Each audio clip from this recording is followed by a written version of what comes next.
All right. First off, thanks to everyone that's a active participant in this show, meaning whether you've come on a guest or you're an active listener, you spread the word. Please, wherever you listen, give it a like, make sure you subscribe, and share it with people. If you want to further support the show, check out patreon.com/bigtruth. There is all different levels of patronage there if you want to go above and beyond and be in the top tier status, right? But no, I love all my Patreon subscribers. We got a good little community going over there. I got some stuff in the works that's going to make it even cooler. Now, if you happen to be in the unfortunate situation where you find yourself in a motorcycle accident, all you got to do is one thing: call 617-777-7777 on and get Glassman on that.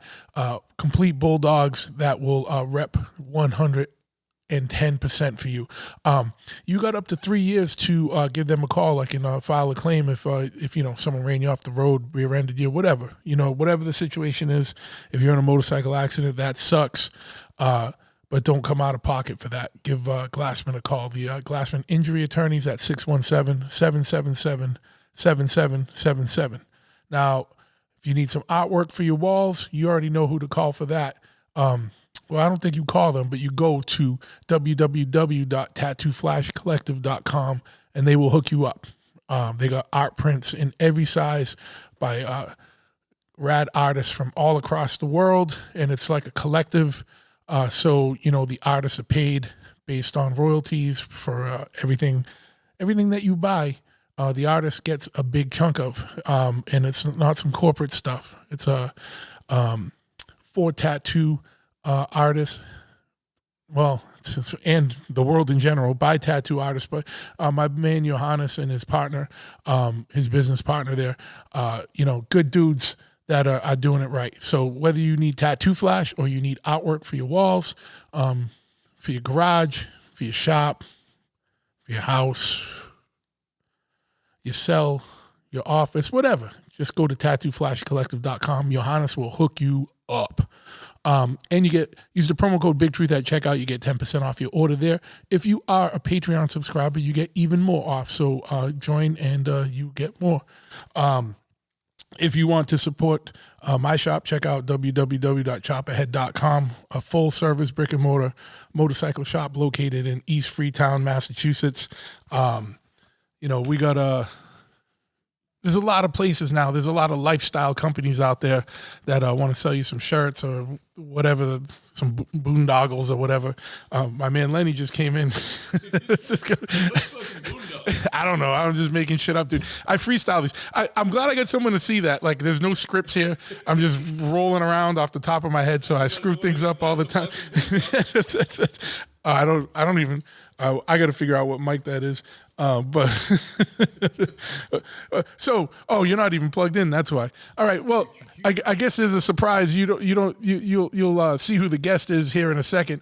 But anyway, yeah. So just go to chophead.com. We got online. If you're not local, if you're local, come in the shop. That's the purpose of coming into a shop. We're not like a lifestyle company. We're at the lifestyle, dude. We're living it. So you can come in. There's a showroom, a parts counter. And then a full-service motorcycle shop in the back. So whether you need an oil change or a full custom bike built, or you just need some parts, or you need some swag or riding gear, we got you. Even if not, order a T-shirt or something offline. Chopahead.com. More info on the podcast is bigtruthpodcast.com. Make sure you hit the store button, get some show swag. We just worked out something with a new merch company, and there's all kinds of stuff there, T-shirts, hoodies, tank tops, dumb things. You need a pillow for your house. Some boondoggles. Do you need some boondoggles? We got you. All right. I think that's it. Give us follow on Instagram at Big Truth and at Choppahead, CHOPPAHEAD. YouTube. All right. So this one, I'm still not set up with the capability to film when the guest is in the house. I can do the remote ones on video. So this one won't have like a live action YouTube video, but it'll still be on YouTube. But most of the last grip of episodes have had live video as well. So check it out. Check out the YouTube channel if you haven't already. It's just a Big Truth Podcast over there. And without further ado, we're just going to get into it right now.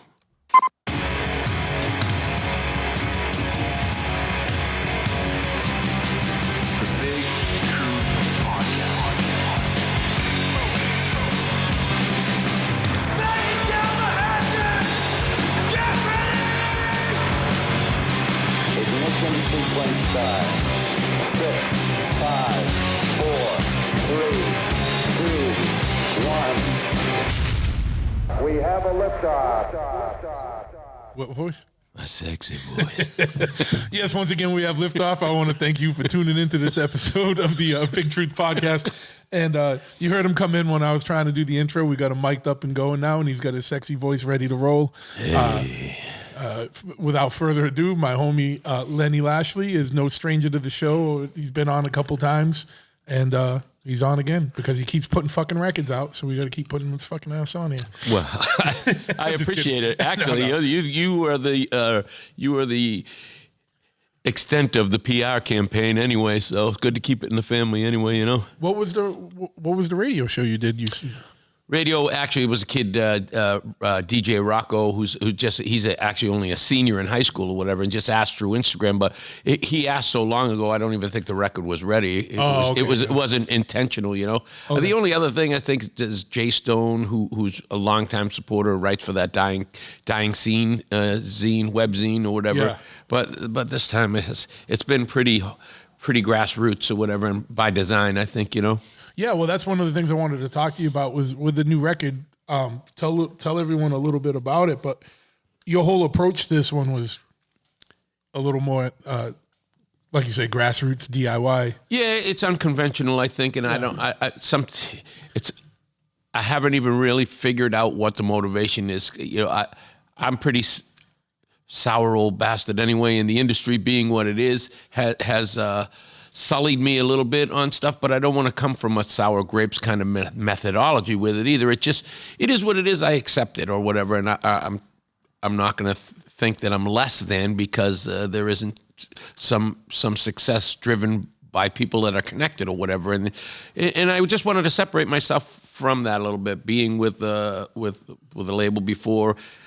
Labels tend to tell artists what is cool sounding or what is good. I mean, how many people throughout history in music have had the same real basic gripe or whatever, you know? Yeah. It's countless people, you know, and I think, like I'm a Frank Zappa guy now, which he was a big advocate of, you know, fat old record execs that knew nothing about music that just said, let's give it a chance or whatever and see if it, throw spaghetti at the wall, see if it sticks. They stayed out of the nuts and bolts, so to speak, you know? Yeah. So, but like even with like your distribution, like of just like, you want this record, I'll give it to you. Yeah, like, well, you know what I mean? Like, well, so like, you know what I mean? Like everything is pretty different. You know what I mean? It's not like, you know what I mean? So like, what was, you know, I know the impetus to kind of do it yourself was, you know, like you said, you know, just the industry can be souring, but you didn't want it to sour the music or sour your attitude. So you're doing it yourself rather than dealing with something that might, you know, put a little bit of a, like a stank on things. You know what I mean? Yeah, I don't know. To be honest with you, I don't. I remember years ago kind of hearing, and I don't know that I fully advocate the belief or whatever, but I remember hearing from somebody who was a painter or something at one point, or maybe it was a rock and roll guy or whatever, who probably had already made a ton of money. The line was something to the effect of, you know, when money is a primary source of something, creating something art-wise or whatever, it fundamentally changes what it is or whatever somehow, because you put an expectation on it or how people are going to perceive it or whatever, and that really is the crux of. I just wanted to do something that was creative and kind of special for the people involved and hopefully for the people listening, and not going to get rich making music. You know what I mean? I realize that now at 60 years old. It's not a dream that all of a sudden I'm going to hit the lottery and there's a record's going to chart me and I'm going to be opening for fucking Taylor Swift or whatever. It's not going to fucking happen. So, Well, yeah. Taylor, hey Taylor, if you're listening, I'll use my sexy voice. I don't think there's many Swifties listening to this But podcast. any of you fucking Swifties that are, to let her know.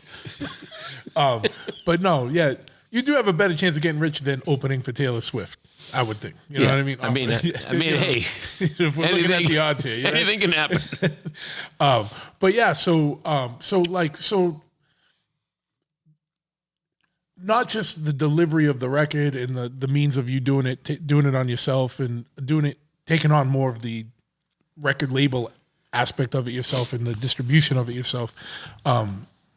What was kind of like the crux or the motivator, or like, what's not the theme, but what was what's the record, dude? You know what I mean? Well, I mean, like most of the stuff that I write,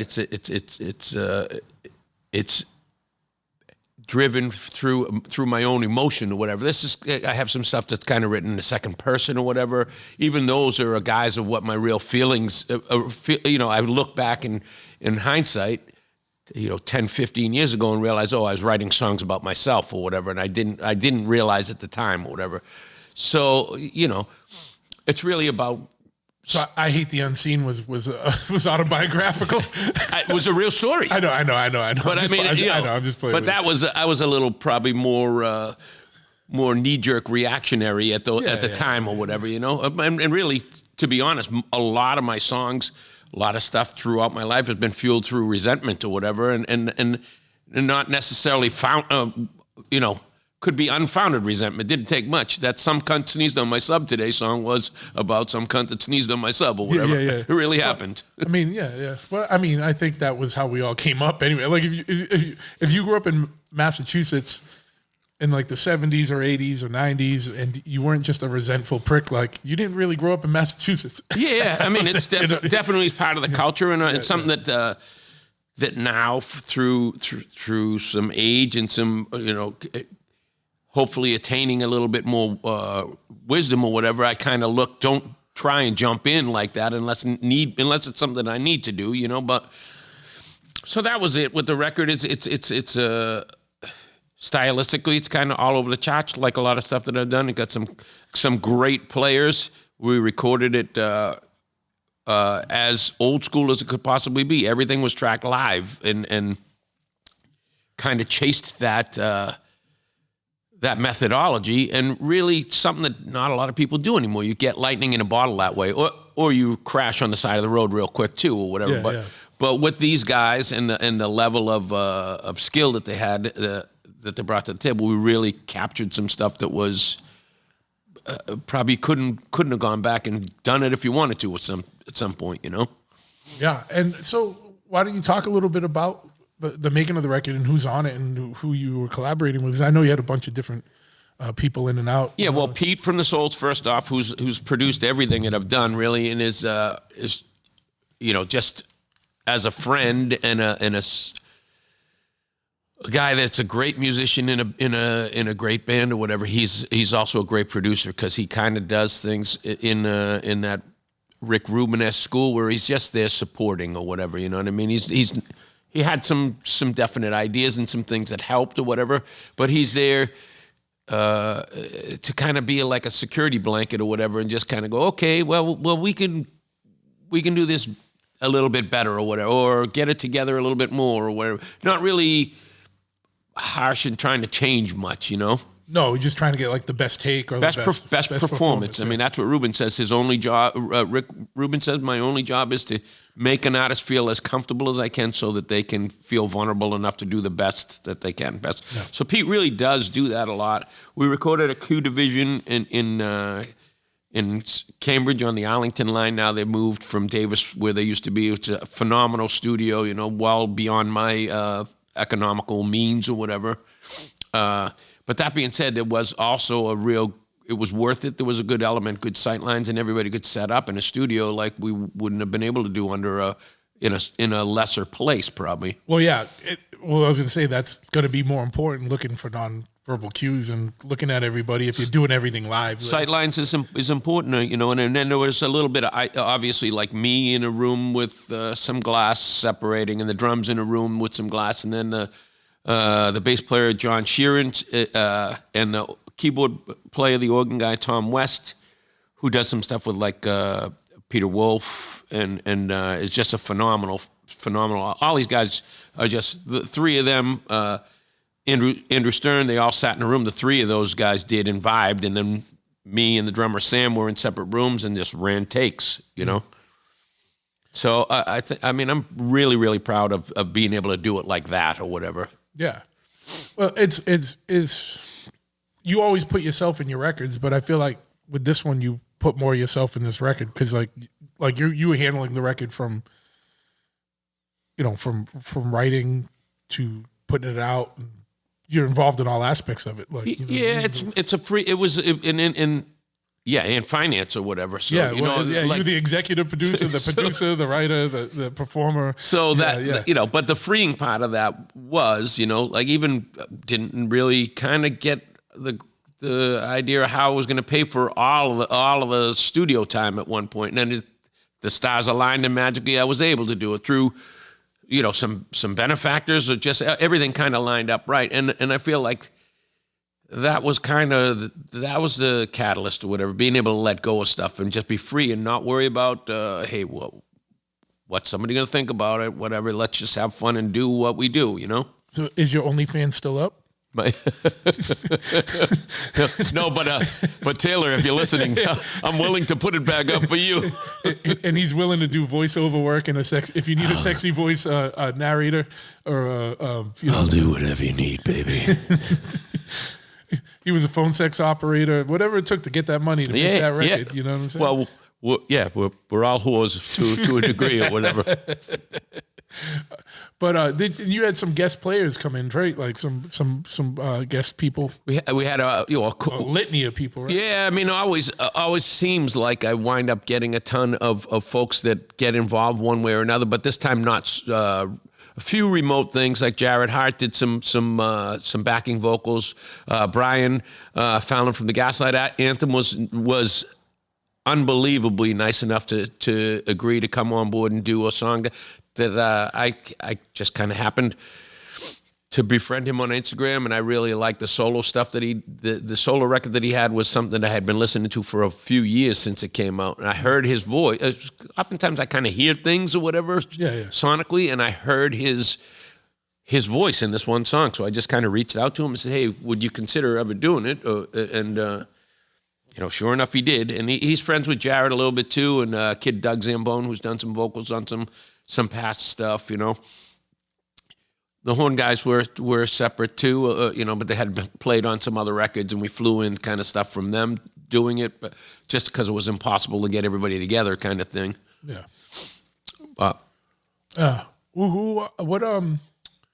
So like tell people, because I know about like what was your plan on like you put it out, but you put it out for free on the streaming. Well, as cheap as possible because some of them don't let you. That was what we were talking about. None of them let you or whatever. So if you Spotify, if you want to get some distro and you're in a band or whatever, and you want to get things distroed through digital media or digital streaming, first off, you have to sign up for like TuneCore, I think TuneCore is the one that I'm using, or there's a few other ones, few other sites that just distribute the music, whatever. So you got to pay them a little bit, a nominal yearly fee or whatever, a pro level fee I did, so that maybe expedite some stuff. Yeah. And then iTunes has a minimum or whatever to carry the stuff on the platform that they're going to charge people or whatever. So I elected to do that because I want the stuff to be available and can't necessarily give it away. That all kind of backfired when the release date was, so I just started emailing downloads to people or whatever for the first. I must have done 200 in the first 2 weeks, or sent everybody files.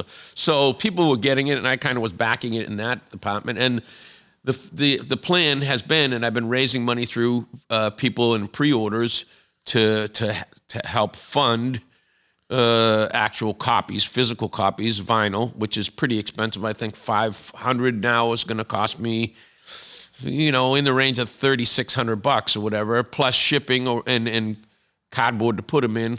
So $13 for a record is pretty fucking good or whatever, and all it is just breaking even anyway. Yeah. I mean, and like, what's a typical vinyl record is like 20, 25 Got to be bucks. now. I don't know what they're retailing for, Yeah. but just when you take into account, of course, the more you make, the cheaper the cost is or whatever. Of course, yeah. Because I think If you're pressing a few thousand, like the difference between 500 and a couple thousand probably isn't a lot of money. You know what I mean? well, between 3 and 5 or whatever, for an extra $400, you get 200 or whatever. So at that point, because they're already up and running and making the thing. So, Yeah. So I mean, it makes sense to throw in the extra to get at least that. Yeah. I think my idea was also in the whole thing is no variants, because that's such a collectability thing or whatever, and people. I'm old or whatever. I remember black vinyl on albums, and the content of the albums was really what counted, or the art that was on said albums or whatever drew you in. Yep. And I understand it's a commodity, it's a thing or whatever, but they weren't baseball cards for us when we grew up or whatever, you know? No, and it's true. Like I still, I don't have a functioning record player at the moment, but I like to put on a record. I like to hold a record, own a record. Like because I look at the same, like what you were just saying. I look at a record as like the whole thing, the packaging, little thing. When I was a kid, I'd even read like the inscriptions on like the. Of course, the liner notes and everything. No, not the liner notes. Well, yeah, like there's like a thing on jazz. No, but like the shit, like people would write funny things on like the record itself. Oh yeah, like we would have like the catalog number and all that, but you could have other things scratched in there. They had in the vinyl. I think that's what I mean. Yeah, from the manufacturing from the manufacturer. But you could have dumb things written in there and stuff. I'd always check everything out. Like I mean, because it was the thing is, it was a tangible thing that you held or whatever. I'm reading that, listening to that, the Bruce Springsteen audiobook or whatever that because I just finished one on Lou Reed, so I figured, while I'm on a roll, I'll start listening to that. And he was just talking about when he was young enough to buy his first album, the Beatles 45 or whatever it was, and the experience that he went through. In those days, they didn't even have a record store. He went to like a department store, and it was only like it was an adult-only kind of section that of course, they changed the world. All of a sudden, they had to sell the stuff because everybody wanted some rock and roll or whatever. Yeah, no, same thing, man. And that's why it's like, when cassettes came out, it was good because now music could be more portable. But I didn't like it as much as like a record is a perfect size for like to look at the art and really look at it and see things. Like if you're looking at a CD or like a cassette, like you don't see as much, and especially like if you're looking at it, through your phone, like on a digital download. I mean, it changed the design element totally. You know what I mean? And then because I remember that as a kid going through, I was a Kiss fan. Everything was Kiss to me on the walls or whatever. But my mother had a pretty extensive record albums collection, so I can remember seeing a Santana record from the cover, and I spun it or whatever, or just that would draw you in or whatever. There was a lot more to the whole package, and it wasn't based on, hey, there's 25 variants of these neon green ones or whatever. You know, they had some good. Like I was just talking to the guy at work today about the Velvet Underground or whatever. So he's friends with Warhol or whatever. All of a sudden there's a iconic banana. Warhol banana as art for the Velvet Underground. Like who does that? Goes through that effort nowadays or whatever? It's not. It's Well, and it's like you said though, but like back in the day, the music, the collectability is like. There's not a lot of people now.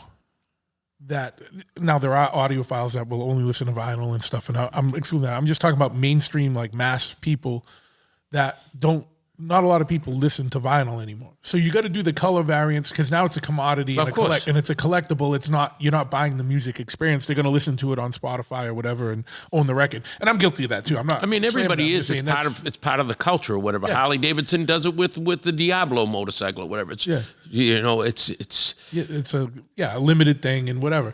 But you almost got to do that to sell records nowadays. Like, it's kind of a cheesy way to sell like 3 copies of one record because someone's gonna have the green one, the red one, and the blue one, or whatever it is. But like you said, like it is interesting to think about. Like when we were kids, like there was no collectability to it. It was like, oh, you get this record, yeah, and that was it. You might have looked at like you might have had the first Kill 'Em All when it was still on Megaforce, yeah, and that became more of a collectible once they got signed and first pressings. First pressings is different or whatever. I mean, I remember my next door neighbor Marty. He had a pretty good collection too or whatever. And I think we're talking about like 1981 or 80 or whatever. He had the Beatles' White Album, which I think art-wise was as stark as it got or whatever. It was just White Album or whatever. Yeah. So you can tell they were kind of kicking the industry in the balls a little bit too. It's a double album. And he had that on white vinyl or whatever, and that was the only. And I can't imagine what that's worth now because there weren't a ton of them probably at all. But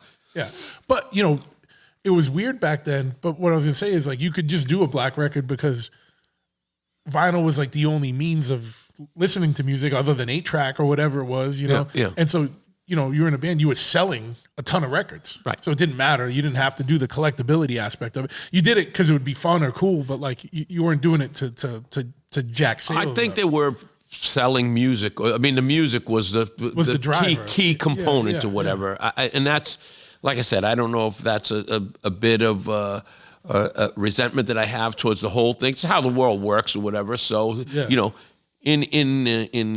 in truth, the whole thing is a bit of a protest in that regard or whatever. It's hey, I don't have to play fucking ball. I'm not going to play ball. Right down to the title or whatever. You know what I mean? Well, we didn't even say the title. It's called Pray for Death, and I feel like people will, everybody will have an interpretation of what that is because I was thinking on the ride over, we've lost friends or whatever, and it's not a veiled attempt to tell people I'm in danger or suicidal or anything. It's that I'm sick of the way the world is or whatever. The world doesn't seem like a great place to me through a lot of things. I'm here for the duration or whatever. That's my thing. But I look forward to being able to fly like I do in my dreams and chop you motherfuckers' heads off every time I want, waking up again and doing that again the next day. So if Valhalla will have me, you know what I mean? Yeah. I'm trying to think of that 20-second drop. Like, I'm in no danger. You're like putting out the flag, like, just so you know, like on the conspiracy podcast, when people are like, I am not suicidal, and if something happens to me, like, yeah. Like, oh, by the way, if something happens to me, it's probably Taylor Swift's bodyguards. Yeah. Well, she's Illuminati, dude. You know what's gonna happen. I don't mean to say that. I am in no means ready to kill myself. I am. If something happens to me, like, or both of us simultaneously. Yeah. It was not a mistake, and it was not self-inflicted. Just saying. Wow, that took a wicked turn. Yeah, well, that's what happens on this show. It's like we can get serious for a minute, but we can get serious. We can get sexy too. Get retarded, whatever. Get weird. But yeah, man. So the vinyl's still in production. Yeah, I'm gonna give it. Actually, I think I have because I did some T-shirt sales to. Actually, I can make a couple of bucks on that or whatever, and limited to people that are ordering because it was a kind of limited run of that I could afford to make. Yeah. So between that, which I've accounting for in every little email that I get, people are just emailing me the $13 for the record or whatever. I think now it's like $2,500 or something. So I'm ready maybe end of the month to just call it and pull my own cash up for the rest of it to get it done. And then, because it's not, I don't anticipate having 500 pre-orders or whatever and getting it fully paid. I'm going to have to come out of pocket eventually anyway. And that's fine, But you're close, you know what I mean? It's beyond my wildest expectations as far as that goes. I mean, I think I don't have records of all the previous releases and how they've done on the streams, but with Spotify artists, you can look or whatever, and in literally less than 3 weeks or whatever, we're talking like 25,000 streams or whatever. Yeah. Which I'm like I said, I'm not privy to the stuff before, but I could virtually assure that the other ones didn't do that or whatever in that amount of time. So yeah, and it's interesting because like I don't know. I don't like your music isn't like any specific genre now. You know what I mean? Like it's not. You can't just say it's a punk record or it's like a rock record. You're doing all kinds of different stuff. Like, I don't think it ever has been really. And no, but that's what I mean. But my point is that like the fan base is going to be like a different. Like you know what I mean? It's like. It's better. It's more of a statement to the music that you are getting that much, but it's not in any specific genre. Do you know what I'm saying? Like, well, write for yourself, right? That's one of the things that Bowie would say: write for yourself, and then see what else, whatever comes. It's funny because Rio told me years ago too. I remember him saying to me, "Well, you're smart because you don't pigeonhole yourself into one style." Believe me, you've hung around with me. Smart is not what the fuck I am anyway. But I mean, it wasn't contrived anyway. It's just because I write stuff, whatever turns, whatever it comes out how it comes out or whatever. Yeah. So that is kind of cool because it's. Hey, one day you might be in the mood to listen to a country song. One day you might be in the mood to listen to something else or some whatever. acoustic or a rock, whatever. Yeah, but that's what I mean. It's like the whole thing, like you said, is like as a passion project. Like the music, the way you're putting it out. That's a respectable thing. There's not a lot of people doing shit like that. That's why I'm just giving you a shout out on that. And I appreciate it. Pre-order this shit because this is a special thing. Like he ain't doing it to like. Built money. He's not making any. Like you're not making any. You're doing it just to get it out there. $13 ship. I mean, it's going to cost you $6 to ship a fucking record. To be honest, not to get into past anything or whatever, but I've never made any fucking money, regardless if I was on a record label or not. So in fact, maybe I've been told that I owe money. So yeah, that's wild, right? Yeah. Or that's a way to keep you away from looking at the books. Who knows? Who knows? If I die tomorrow. Yeah, I was just going to say that. If we died tomorrow, it was not by our own hands. We have no desire to leave this earth at this point. Like, yeah. Don't kill me, baby. But yeah, man. So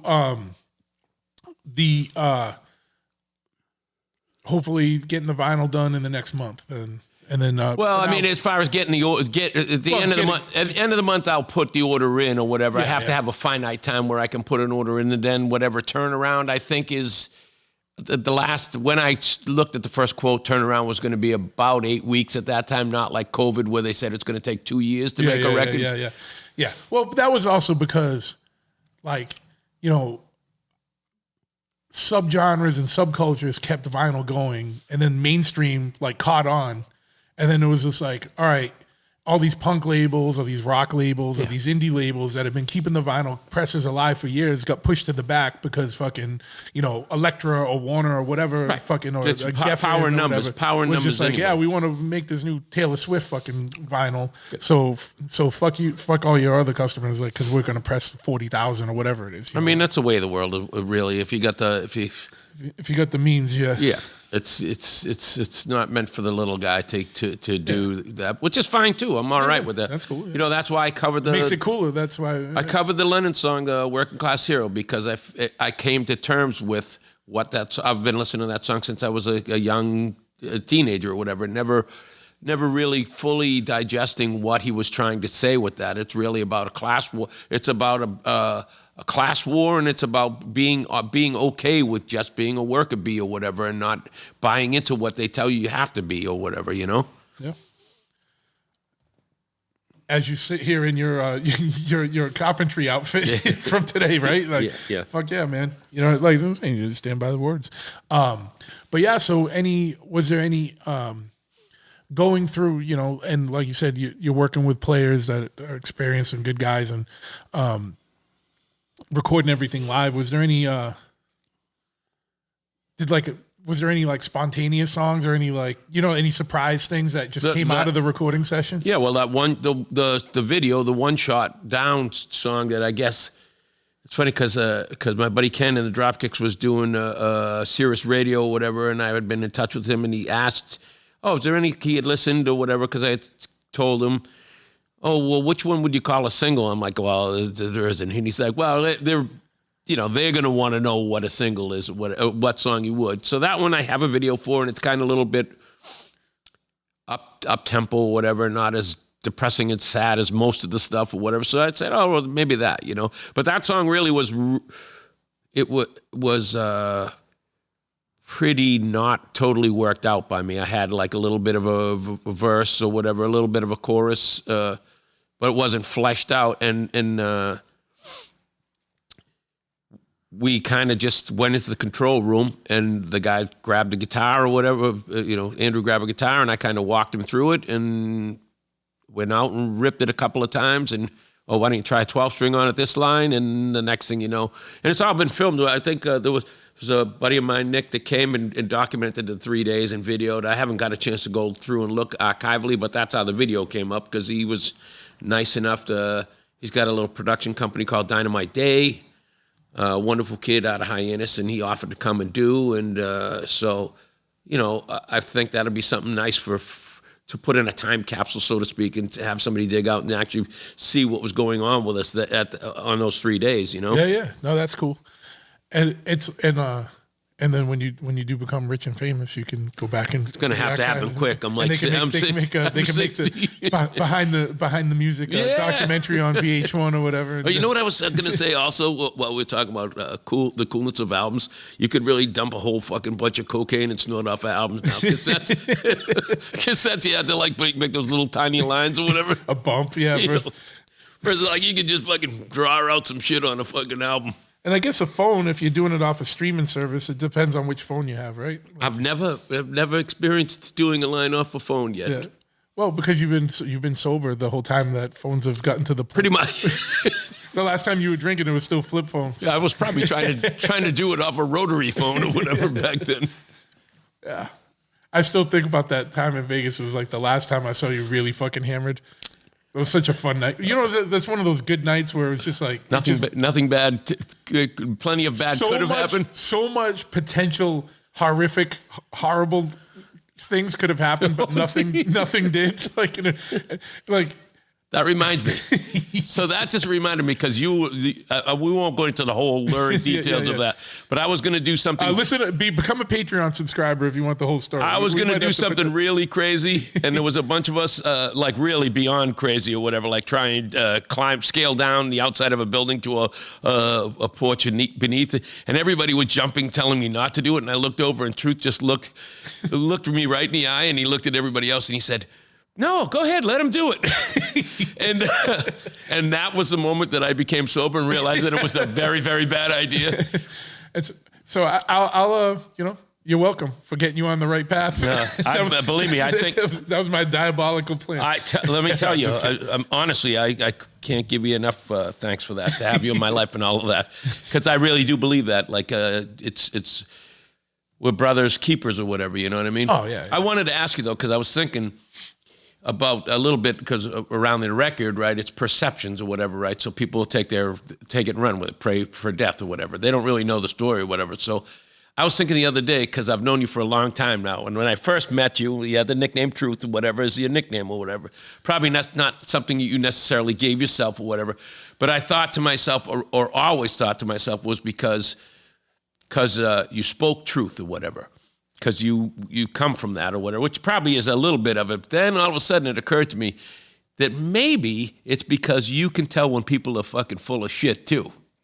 Yeah, no, I don't know. No, it originally stuck because I used to just say it like it was. You know what I mean? Yeah.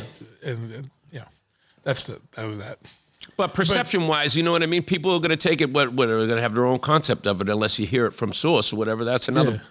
I won't get into with the problems of the world now or whatever, but take it from a source instead of any form of fucking news or whatever it is, because whatever. If you're listening to mainstream news, you are listening to propaganda, no matter what side of the coin. Of course, and it's just you got to do a little more digging. And nowadays, it's funny because like in the early days of this podcast, it's when we were still in like the the middle of all the high weirdness, you know what I mean? Yeah.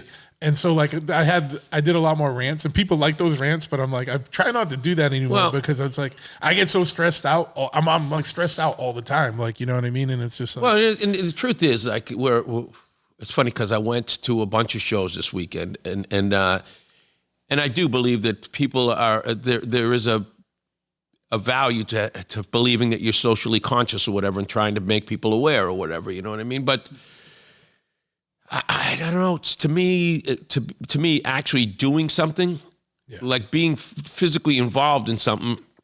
You can say you want to help the fucking homeless all you want, and anything you're doing to do that is great or whatever. If you feel like making people aware, people are pretty publicly aware of homelessness or whatever. If you, and I get it, it's still cool. But if you really want to implement change in the world and society, actually physically get up and go do something. Donate some time in a homeless shelter, or you know, instead of saying it, do it or whatever. You know. All right. Here's what I will fucking say. All right, here we go. And this is not. You're gonna get him riled, aren't you? This is like kind of loosely based on that. It's continuing that thread, but bringing it down to a different level. Going on Facebook and arguing about something or bitching about something, no matter what it is, political, something going on in your town, something going on in your life, is not doing shit. Especially when you're just, all your friends are a little fucking echo chamber. You're not doing nothing. Right. And it's so like all these people want to complain about stuff going on in the world or with politics and this and that. When's the last time you wrote a fucking senator? Right. Never. Right. And that's why we're in the half the reason why we're in the situation we're in now, because guess who's in these senators' ears or these Congress ears or whoever's ears? Lobbyists, corporate motherfuckers. What says it in the whatever. word? And they're not hearing from you, and you're not holding motherfuckers accountable. So you don't like the situation we're in? It's because of you.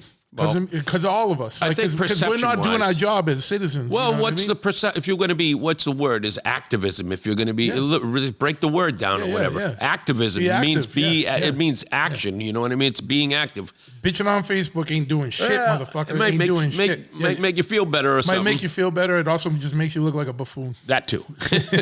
I can't. I'm as guilty as looking at like a buffoon occasionally too. Of course, we all I'm not above it, but and I say it to keep myself in check too, because of course. And if you've heard, if I've said anything about a specific person or a senator or something, believe me, I've written that motherfucker already. Like, because I can at least say, look, I reached out to them and to the people that are spoke to power, right? Like, you know what I mean? Like speaking to like people, like, and trying to argue with people about politics on Facebook it's Special Olympics, right? It's dumb.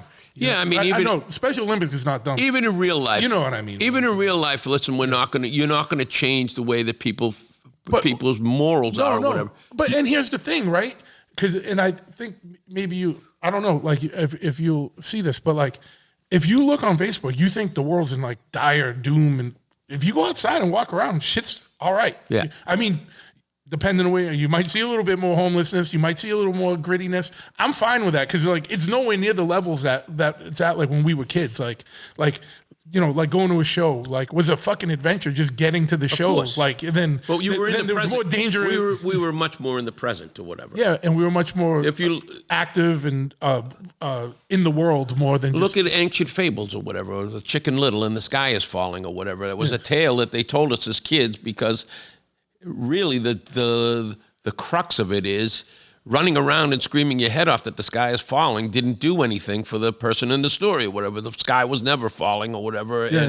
And there's, you know, those metaphors weren't, the people that invented those for us to hear, they weren't just entertaining little stories. They dig a little deeper there too or whatever and get to the meaning of it all. And all these people want to get political now. It's like, and they're looking at everything like it's sports teams. Like I'm Team D, I'm DR, I'm Team R. Guess what? They both got you wrapped up in propaganda, and you're fighting each other while at the same time the people up top are laughing all their way to the bank. Just like if you look at WWF, you had the heels and the heroes.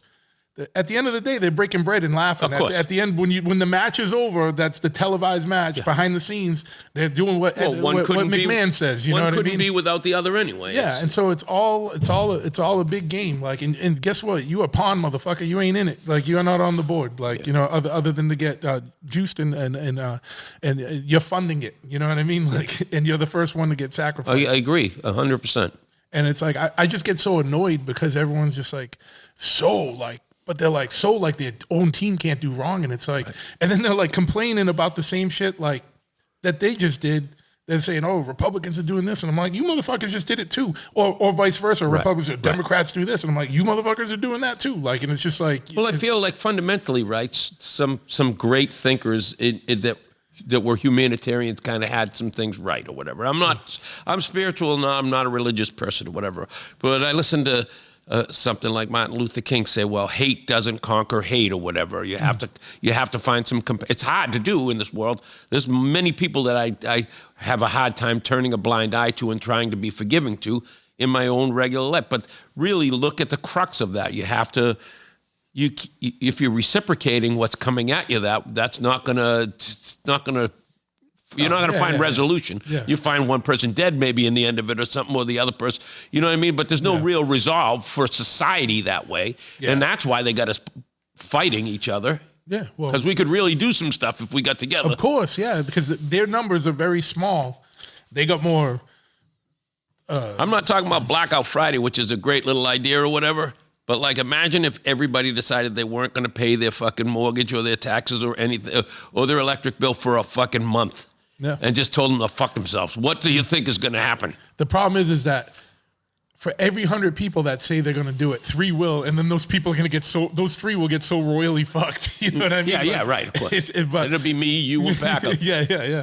But my whole thing is, and just to go back, because this show is, rooted in American subcultures like motorcycle stuff or punk rock stuff or hardcore stuff or weird stuff, whatever. Yeah. We're all over the place, right? But so many people lost their way. I'm like, how were you ever into punk rock? Like when the first lesson was question authority. Of course, I was talking about it. And now you're Team D or now you're Team R, repping to the fullest. Like check yourself because you're getting played and you're looking stupid. Yeah.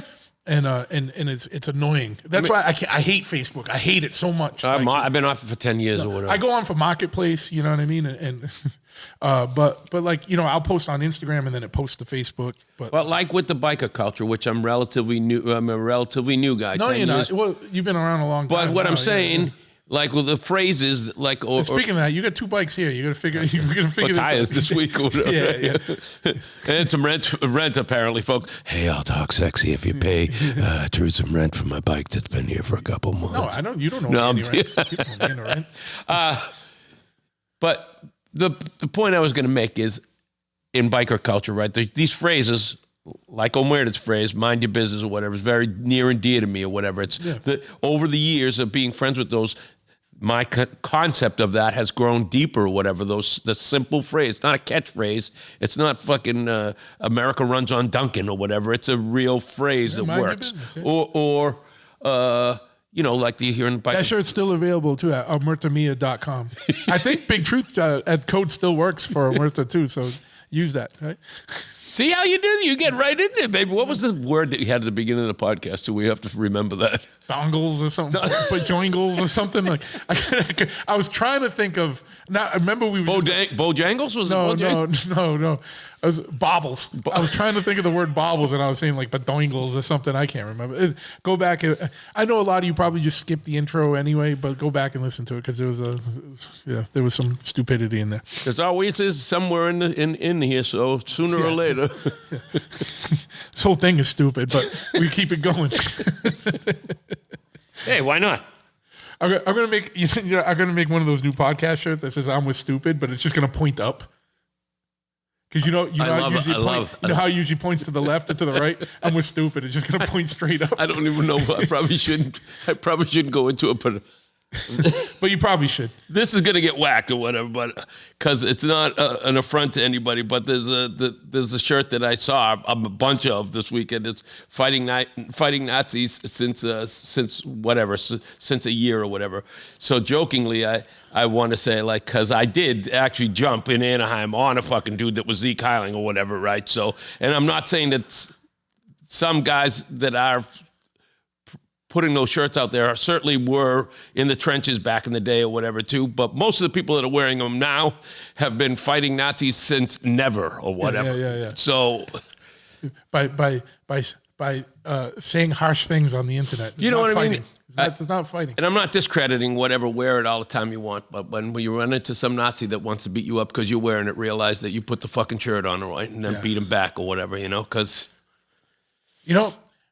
and I'm gonna go out and say this, and it's gonna be super unpopular, and I'm gonna be labeled a fence walker or a sympathizer or something. I don't like. You can. So let me just. and it's not just about Nazis, it's about anything. You can believe, I'm like a First Amendment absolutist. You can believe whatever dumb shit you want. Of course. I believe that too. I don't give a fuck what you believe in. And as long as you ain't doing anything physically or attacking me, my family, or my friends. Yeah. Like, think whatever dumb shit you want. Say whatever dumb shit you want. Well, you don't have to, somebody doesn't necessarily have to prescribe to that methodology. You can walk away. People can walk away from that too or whatever, right? You know what I'm saying? So...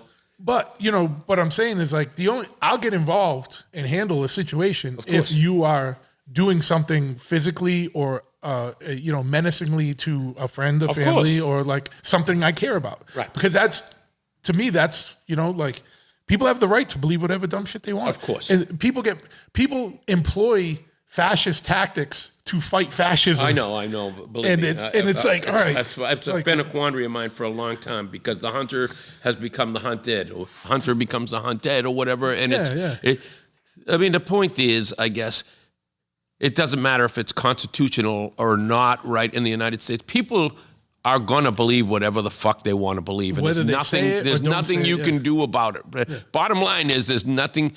Here's the thing: as I've been following this, you're probably familiar with Stoicism or whatever, right? Yes. So I'm the most stoic motherfucker around. Dude, half the time. Right. So, but that's based on, concentrating on things that you can change, not things that you can't control. Yeah. And it's a very whacked line nowadays. You certainly can change some things physically if you see something that is abhorrent or whatever. You know what I mean? But, no, yes.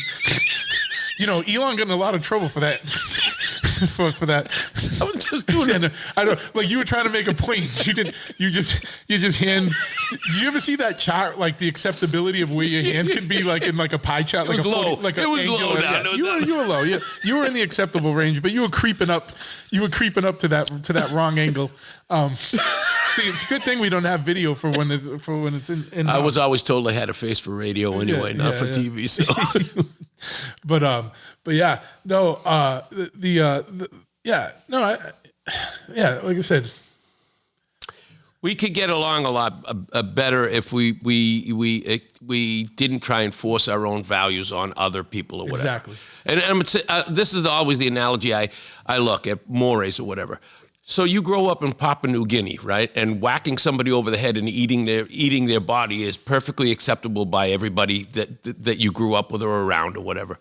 Here, through the civilized world or whatever, that's considered savage or whatever, right? So we try and change that. It's not your fucking job to try and change what people in Papua New Guinea are doing. Yeah. It's not our job. No. Mind your business. Yeah. There we go, full circle, business, But speaking of Papua New Guinea, I used to have the raddest. I had this knife, and it was from Papua New Guinea. Oh, man. And it was made out of a human femur bone. Nope. Yeah. And it was like shaved down, and it was. I wish I still had that. That's my Papua New Guinea story. I like it. It was sharp as fuck too. I believe it was a ceremony. I got it from the Peabody Museum in Massachusetts. I don't know how I procured it. I can't remember the thing about it. It was in the 90s. I had that. I gave it away as a gift. I hope somebody used it. Someone pay it forward if you have a bone knife from Give Papua it to New somebody Guinea. else. Yeah. Hopefully one makes its way around back. Yeah. No. That was just a weird non sequitur thing that popped in my head thinking of Papua New Guinea. It's like I said, if you want to understand where my head's at with Pray for Death or whatever, that's where it's at or whatever. It's where, an indigenous culture or somebody that isn't been a tribe or a people that were never under the constraints of this reality that we all live in or whatever. And they don't accept. They don't have to accept because that's where they live or the way they live. And they know that it's right. And our morals aren't going to change their morals or whatever. Well, we tried for the church tried that for a lot of years. Of course. You know what I mean? They got some converts and some resistance. That's what it is. Both. Yeah. Continually. But yeah, man. Yeah, so the moral of the story is mind your business, right? And then when someone's in your business, then handle your business. I agree. Take care of business. That's that would be the crux of how I see it. Mind your business, and then when someone makes their business your business, take care of that business. Yeah.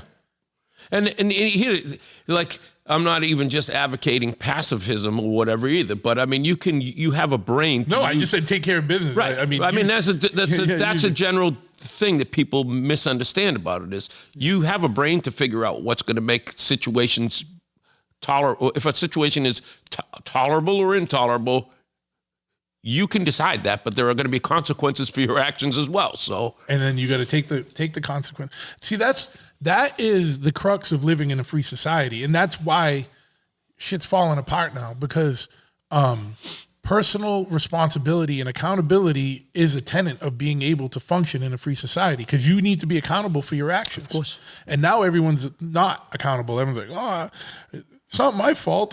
I'm a victim of this or that. Like, or, I grew up and I didn't have every video game, so my life sucks, and I can't be responsible I can't go to work because I have, ADHD or something like, or whatever it is. I don't know. I get it. I mean, but own your shit, right? And own your choice. Or for you younger folks out there, just wait for guys that are as old as me in truth to die or whatever, and the robots will fucking take over, and you'll have nothing to worry about anymore anyway. Yeah. Don't lump me in with 60, bro. I'm not. Well, I mean, older. I still got 7 years. Older. I meant I don't. Yeah, it's fucking. It's wild, right? Like, to think that we're still around doing all this shit, right? Like, man, was thinking on the ride too, like. Like, I thought I'd be dead by the time I was 20 at least. I mean, like I really did. And I lived pretty hard. Now I'm 60. I mean, I've had a wonderful life. It's not shown with material or riches or anything, but the memories that doesn't I've had. Doesn't matter, because the memories can't. You can lose a car. You can lose money. You could lose even immaterial riches like crypto. You can lose all that. You can lose your memory too. I'm losing to an early offset Alzheimer's or whatever. Yeah. But yeah, no, I struggle for words now. Like, but the better I guess what I said, the better half of my life or whatever, it's on a physical level or whatever, certainly has been is now I'm waning as far as that goes or whatever. So,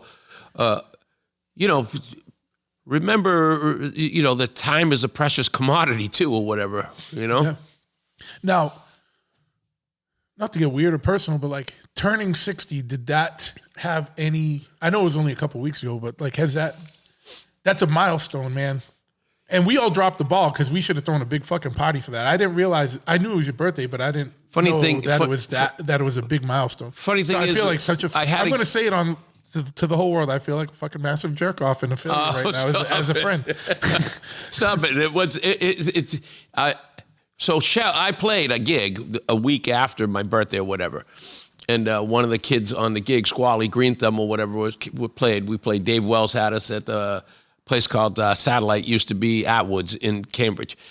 And I didn't realize, because it was his birthday that night, a week after mine or whatever. He said, I'm turning 40. And all of a sudden I had, like, out of a gray out, I remembered that Shell, my girl, had my 40th birthday, a surprise 40th birthday in the very same building, the very same place I was. And I said when I got on stage, holy shit, I just remembered that I had my 40th birthday here too. Yeah. It's 20 years later. And then we got done with the set, and Andrew, the guitar player that I was saying played on the record and everything, broke out a cake again for me. And so I had my 40th and 60th really in the same building or whatever. So yeah, doing the same shit.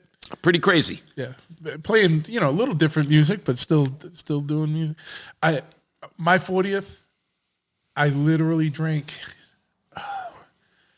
4 or 6 40s of Old English. Oh, I believe that. In like an hour and a half, and then had like this vodka slushy drink. Oof. And then I was like, I missed the whole rest of my birthday. Yeah. I was passed out on a cooler for the whole rest of the night. Birthdays have always been weird for me because I obviously partied pretty hard. I remember being... Well, like, now it's like a different, like you'll remember. I'm still trying to eat 60 pints of ice cream or whatever. I'm still belligerent. I did that 50. I tried to eat 50 hard-boiled eggs or whatever, like Cool Hand Luke, and it didn't work out so great. But it's always been a thing. When I was 21, I thought I could drink 21 Scorpion Bowls or whatever, and got like 9 down Scorpion Bowls, like 9. From Kowloon? It was Royal Garden in Kingston or whatever. Tried to get like, kept on ordering Scorpion Bowls for 2, like 9, and then probably clinically dead or whatever. I couldn't get 21 down for sure, you know. So Well, if it was a Scorpion Bowl for 2 and you drank 9, you drink 18. 18. You almost 18, got there. You I mean, I was dragged out of the place or whatever. Happy birthday to me, you know what I mean? Yeah.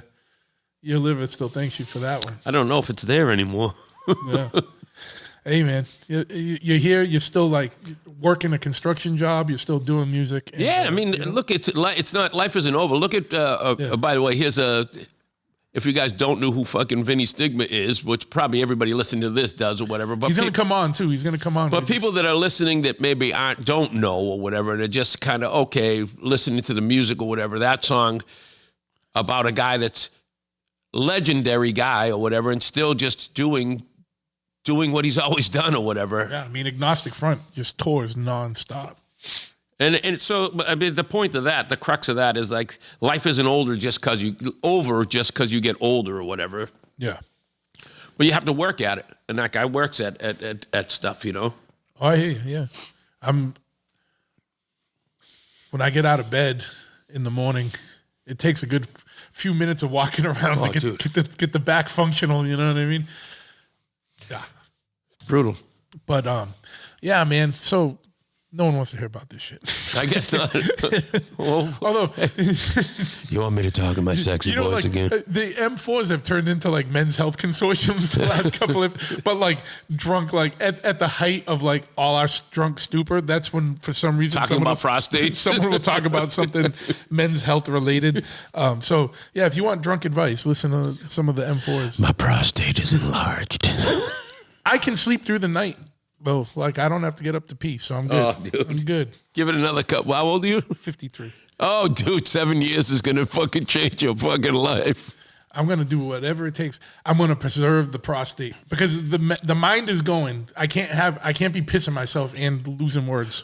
Well, I can hold it or whatever, Yeah, but I know. but then you get to the point where you're cramping up because you haven't had enough water. It's a dilemma. Yeah. You haven't drank enough water and you're physically active, and then your legs start cramping. So it's a very delicate little balance. I get that like gallon of Poland Spring, every day or two. We got to do it. I just smash that because the gym, like, because I go to the gym first thing in the morning. If I don't do that, I'll get like Charlie horses. Of course. You ever have an abdominal Charlie horse? No, but I get them in my the back of my leg, my hamstrings. I get a lot. Then I'll get now. I've occasionally been getting them in my hands or whatever. I never had it, and it's pretty fucking brutal. The worst one is the legs in the middle of the night or whatever you get. Yeah, because that's the jolting. And you can't walk it off. You're like hobbling like with a stiff, like you're wearing one of those full leg things or whatever, trying to get down the stairs. Supposedly, if you walk on a cold floor, it'll help it go away. Well, they say mustard or whatever. Somebody I read somewhere mustard something about so. That's just some asshole that wants you to take a. Well, dude, whatever it is, I'm like hobbling down the stairs on one leg, sucking down mustard in the refrigerator and guzzling. Did it work? Basically, you have to figure out some way to relax the muscle anyway. So I'll try anything or whatever, you know. Yeah, I heard if you slam a 16-ounce can of Clamato, that thing will go away really fast. Tell me how that works. If you whack yourself with a ball peen hammer 3 or 4 times in the head. Yeah, no.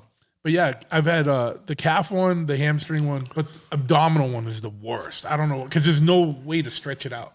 I'll have to try the mustard.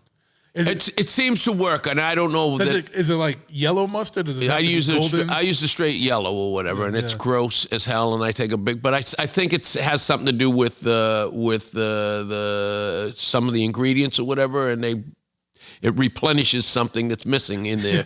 or just the muscle feels so bad for you, like everything feels bad when you do it. Because it's like this motherfucker's sucking down a thing of French's mustard. I wish there was like a cam, like a pet cam or whatever, to see me in the kitchen hobbling down. Because people will get something tasty out of the fridge, like midnight snacks or whatever, and I'm just like sucking down, squeezing mustard out of the thing.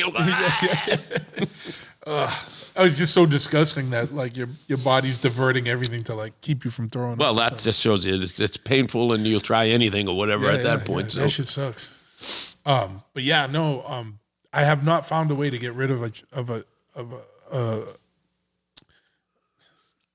whatever abdominal one. one. Yeah, is yeah. Fucking hard, dude. It sucks. I'm like freaking out just thinking about it because now I know I'm gonna get one. No, you know what? I'm wishing I'm noceboing myself. This is the absolute truth about how I was raised or whatever. My mother put such Catholic guilt on me, right? That she would always go like, if I was doing something bad, she would tell me that was going to happen to me. So I never had cramps at all. And I remember watching LeBron James on a game or whatever get cramps and cry like a little baby in a game. Yeah. And I was like making fun of around like hockey players don't get cramps and cry like babies. They get hit. And so I still to this day believe that the first time I got one of those excruciating, I think it was on a plane or something, and I'm around people or whatever. Yeah. And I'm like, God is punishing me because I made fun of LeBron James. Oh, did you get it on a plane? I think so, yeah. The worst. No way to move.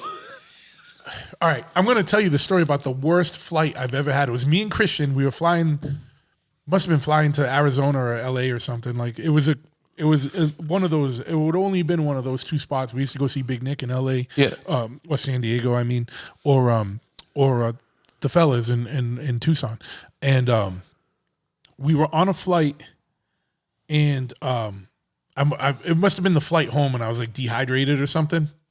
And Christian, I can never sleep on flights, so I get aggravated because I just want to sleep, because I just want to time travel and wake up and be somewhere else and not deal with the plane because the plane sucks. I had a middle seat; it was uncomfortable. Christian was out, and then whoever was next to me, like whoever the other random it was a sold out flight. They were out, and we were surrounded by a college gay men's choir, and there was like 30 of them, and they just kept playing games with each other. They were all over the plane. They were in front of us and back of us, and they kept jumping up and like doing things and then spontaneously breaking into song and all around me.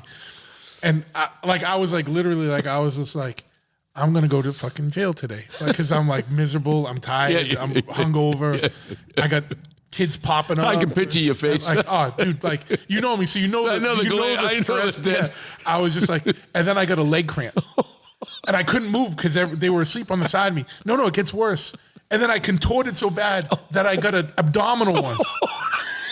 And I couldn't move. And then I'd get rid of one, but by moving in a way that would flare the next one up. God damn. And I spent about 25 minutes in constant state of like dueling cramps, like between a hamstring and a abdominal Charlie horse. And I was like, I am going to murder a motherfucker today. You're going to hear about this flight. Like it's going to be one of those flights. And for some reason, I tried to zen out and get through it. I think because it's such a painful thing or whatever, it's kind of like you don't almost have a choice at some point. It's like you just kind of go, you just absorb, like when I lost a little bit of finger or whatever. It's like, okay, well, this is going on or whatever. You just resign to it. You resign to the pain. Yeah, it's like it's not going to get any worse than it feels now or whatever. Yeah. So, and I'm such a, I couldn't even get up because the person that was asleep next to me, I didn't want to disturb them. Oh, God. And I was like, I don't know him, but I was like, why do I care what this motherfucker? Like, I should just kick this motherfucker in the face right now, to smash him and get the fuck out of the way. I got to stand up and walk around. But I couldn't contort all around. And I was just like, I dealt with it. Just dealt with it like a man dealt with it. It's so fucking horrible. Well, yeah, but that was my worst flight experience. I mean, it's except for one time where I was on one of those puddle jumpers, like me and my boy Jamar. We were flying from Phoenix to Flagstaff on those like planes. There was like little 7 seats on each side. Yeah, I did one recently. And I just remember I was actually like kind of asleep, and I woke up with the plane just blowing sideways. Oh shit! And I look up like we were literally sideways, like not the, you know what I mean? Like the wings were parallel to the earth because it got blown, and I was like, what the fuck is going on here? Like, this is it, right? You know, that was Pirates snorting coke off a Kiss album. Yeah, I was like, I threw up on the Block Island Ferry in my car the other day. Oh, yeah? on the way home because it was 8 or 10 foot seas on Thursday night when I came home. And when you're in the hold, they let you. First off, they let you sit in your car, which I've been on ferries in Europe that you can't stay in. I think the first time I actually did, with the Street Dogs, I woke up in the bunk. We had a little like a half RV with some bunks. And nobody told me I was sleeping, and I woke up, and then you can't move around in there or whatever. You're supposed to stay where you are because the cars will shift or whatever. But Block Island the other day, I've done it a couple times now in the car. And 8 to 10 seas, 8 to 10 foot seas, you don't want to be in the car in the hull of that thing because you start rocking. Your shock absorbers are going like this. You're back and forth. And I started feeling like a little funny. And I was like, oh, no, I'm going to be all right. I was breathing and kind of focusing on an imaginary horizon line or whatever, talking myself through. And then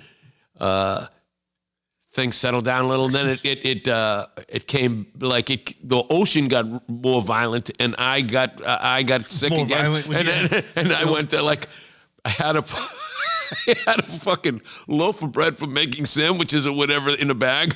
It was such an emergency. I fumbled with it and I puked in the bag with the bread in it or whatever. Yeah. And I'm looking around. There's a guy in an electrician van next to me. And I had texted Shell before, like I was feeling a little weird. I go, oh, that's pretty rough. I'm feeling pretty bad or whatever. So then I text her. I go, I just puked in a bread bag or whatever. And she's laughing back. And she goes, do you think anybody noticed? I'm like, I'm pretty sure people noticed. It was it was like violent. It wasn't a... It wasn't a... First time in 11 years I haven't puked since I stopped drinking or whatever. And I was like, it feels like emasculating too or whatever. You do it like I felt bad. Tears are coming out of my eyes. I felt like I relapsed. Crying and puking. I'm like... Now, how long is that ferry ride? It's an hour or something, but I mean, it's.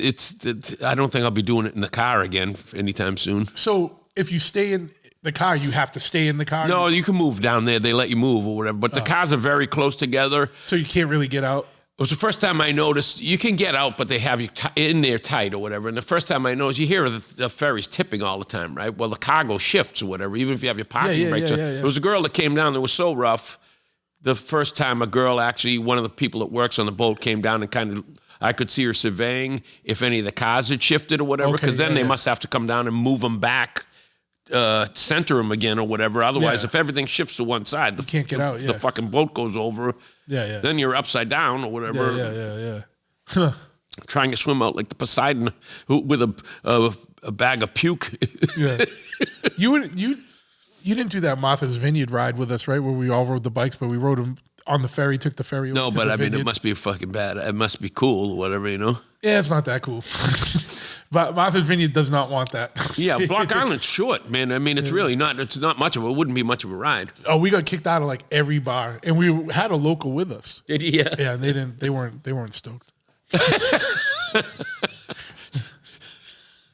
The whole island was not stoked. That's oh well. Yeah, well. So it's probably time to do it again. Yeah, sounds right. Yeah. But yeah, no. Yeah, I don't have sea legs, man. I've been on boats, landlubber, dude. but I've been on boats my whole life or whatever, and had the feeling before or whatever, on maybe 2 or 3 occasions. You know what I mean? Yeah. It's tough once you get it. It's tough to shake it or whatever. You know what I mean? It's like it's imminent or whatever, and you're trying to calm yourself down or whatever. And I managed to quell it. Like I was like pretty proud of myself because I'm not having like the sweats or whatever. I'm like, it's gonna be all right. And then I looked at the clock and it's like, oh, it was another 25 minutes or something. We were only halfway through or whatever. And then it came back and oh man, just a horrible experience. No, really. that sucks. And then I had to do the 1.5-hour drive home. So, like, I thought, first thing, I dumped a bag or whatever, pulled over, found a trash thing, dumped the bag out, and then I'm in the car, and I'm like, rinse my mouth out or whatever. And I'm like, all right, well, start the drive home. Did you get it all in the bag? Yeah, mostly. Enough that it wasn't a situation. It was going to be a situation or whatever. But, like, I'm driving, and it's like halfway. Then all of a sudden, I'm like driving, and I'm like, oh shit, man! I'm getting it in the car or whatever. Like I'm driving, and I didn't feel real sick, but I felt like still like hungoverish. Like this isn't great or whatever, you know. Yeah. I'll get that if I'm in the I'll get that if I'm in the back seat of a car sometimes. Yeah, It's like or reading. I'll get Look, seasick, I could never read in a car at all. no. It totally takes me over the edge. Yeah, no, I wish I you know, I've been on ferries in Europe, like on tour and all that stuff, and like the Martha's Vineyard one, but we were on bikes, so like I wasn't. But yeah, man, I don't do good sometimes. Like I can get seasick, but I never throw up. I just feel like absolute fucking. Yeah, horseshit. well, I mean, it's one of those things, that and like they say, oh, you try and settle, like you were talking about the cramps or whatever. It's the worst. Is you try and settle yourself or whatever, find a place to calm, but then it's like all of a sudden it was like the panic button. I was like, the guy next to me must have been like, what the fuck is going on over there? Yeah, it was so Linda Blair, ugly, like kind of vibe.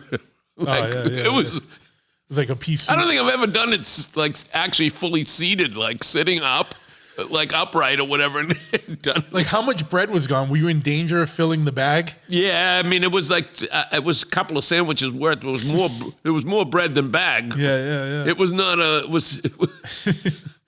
It was like a prison porridge or whatever. Maybe that makes. It was not cool. The worst part is having to deal with that bag until you find a. Oh, crack. dude, it was. I mean, I did have like a brown paper bag from shopping too, or whatever, that I quickly crumpled it up in or whatever, and stuffed on the floor. And then looked at the people in the car on the right side of me. She just gave him a thumbs up. The lady was just like, I mean, because the windows is kind of smoked anyway, but I could tell they knew something wasn't up. Well, you know what? You got 10-foot fucking C's. Shit's gonna happen. Too bad. Too bad it just didn't happen to everybody. I wish you. Speaking of the brown bag, I just got a visual. One of our old shop apprentices, Sonda, when we were filming, when we were going to do the Chophead, the TV show, and we were like filming for True TV or whatever, the pilot thing, with the dudes from Practical Jokers. That dude Murph was Murr or whatever was the guy. Yeah. We had to go to was it Brimfield where they do all the antique shit? Yeah. We had to go to Brimfield Fair. But we had Dave Santoro still had like one of like those like a 90s RV and we drove that. We were all on that. And we got so fucking hammered on the way. Like so fucked up. So fucked up. Sonda was so fucked up. He was puking into a paper bag, but there was no bottom to the bag. God. So he kept thinking he was puking in the bag, and it was just coming straight out the bottom of the bag. It was so fucking gross, but hysterical at the same time. Like, you know, it was like, you know, those things where it's just like, you're just looking at him like, dude, are you fucking serious? It's like, and he just keeps throwing up into this bag, and it's like, you not see that there's no bottom to that bag, and it was just straight, like, it was just like he was just puking into a funnel. Like, it's like you know the what I mean? Family Guy that goes reverse when they're all throwing up, and then they start swallowing the throw up, starts going back into their bodies. Yeah. But it was, I have like still such a vivid fucking visual of that. I'm like, dude, what is wrong with you? Yeah. It's no wonder that show didn't get picked up. Like, we were very professional. Right? Yeah, I got that memory, you know. It may be cool still now. That may come around or whatever. Yeah. But no, that ain't gonna, like, yeah, those were funny days, man. That was a good time. We had so much fun on that. Because Keith was down from Jersey. Like, you know, there was still like, when everyone was still barbarians and just wild, you know what I mean? We were still like way more wild.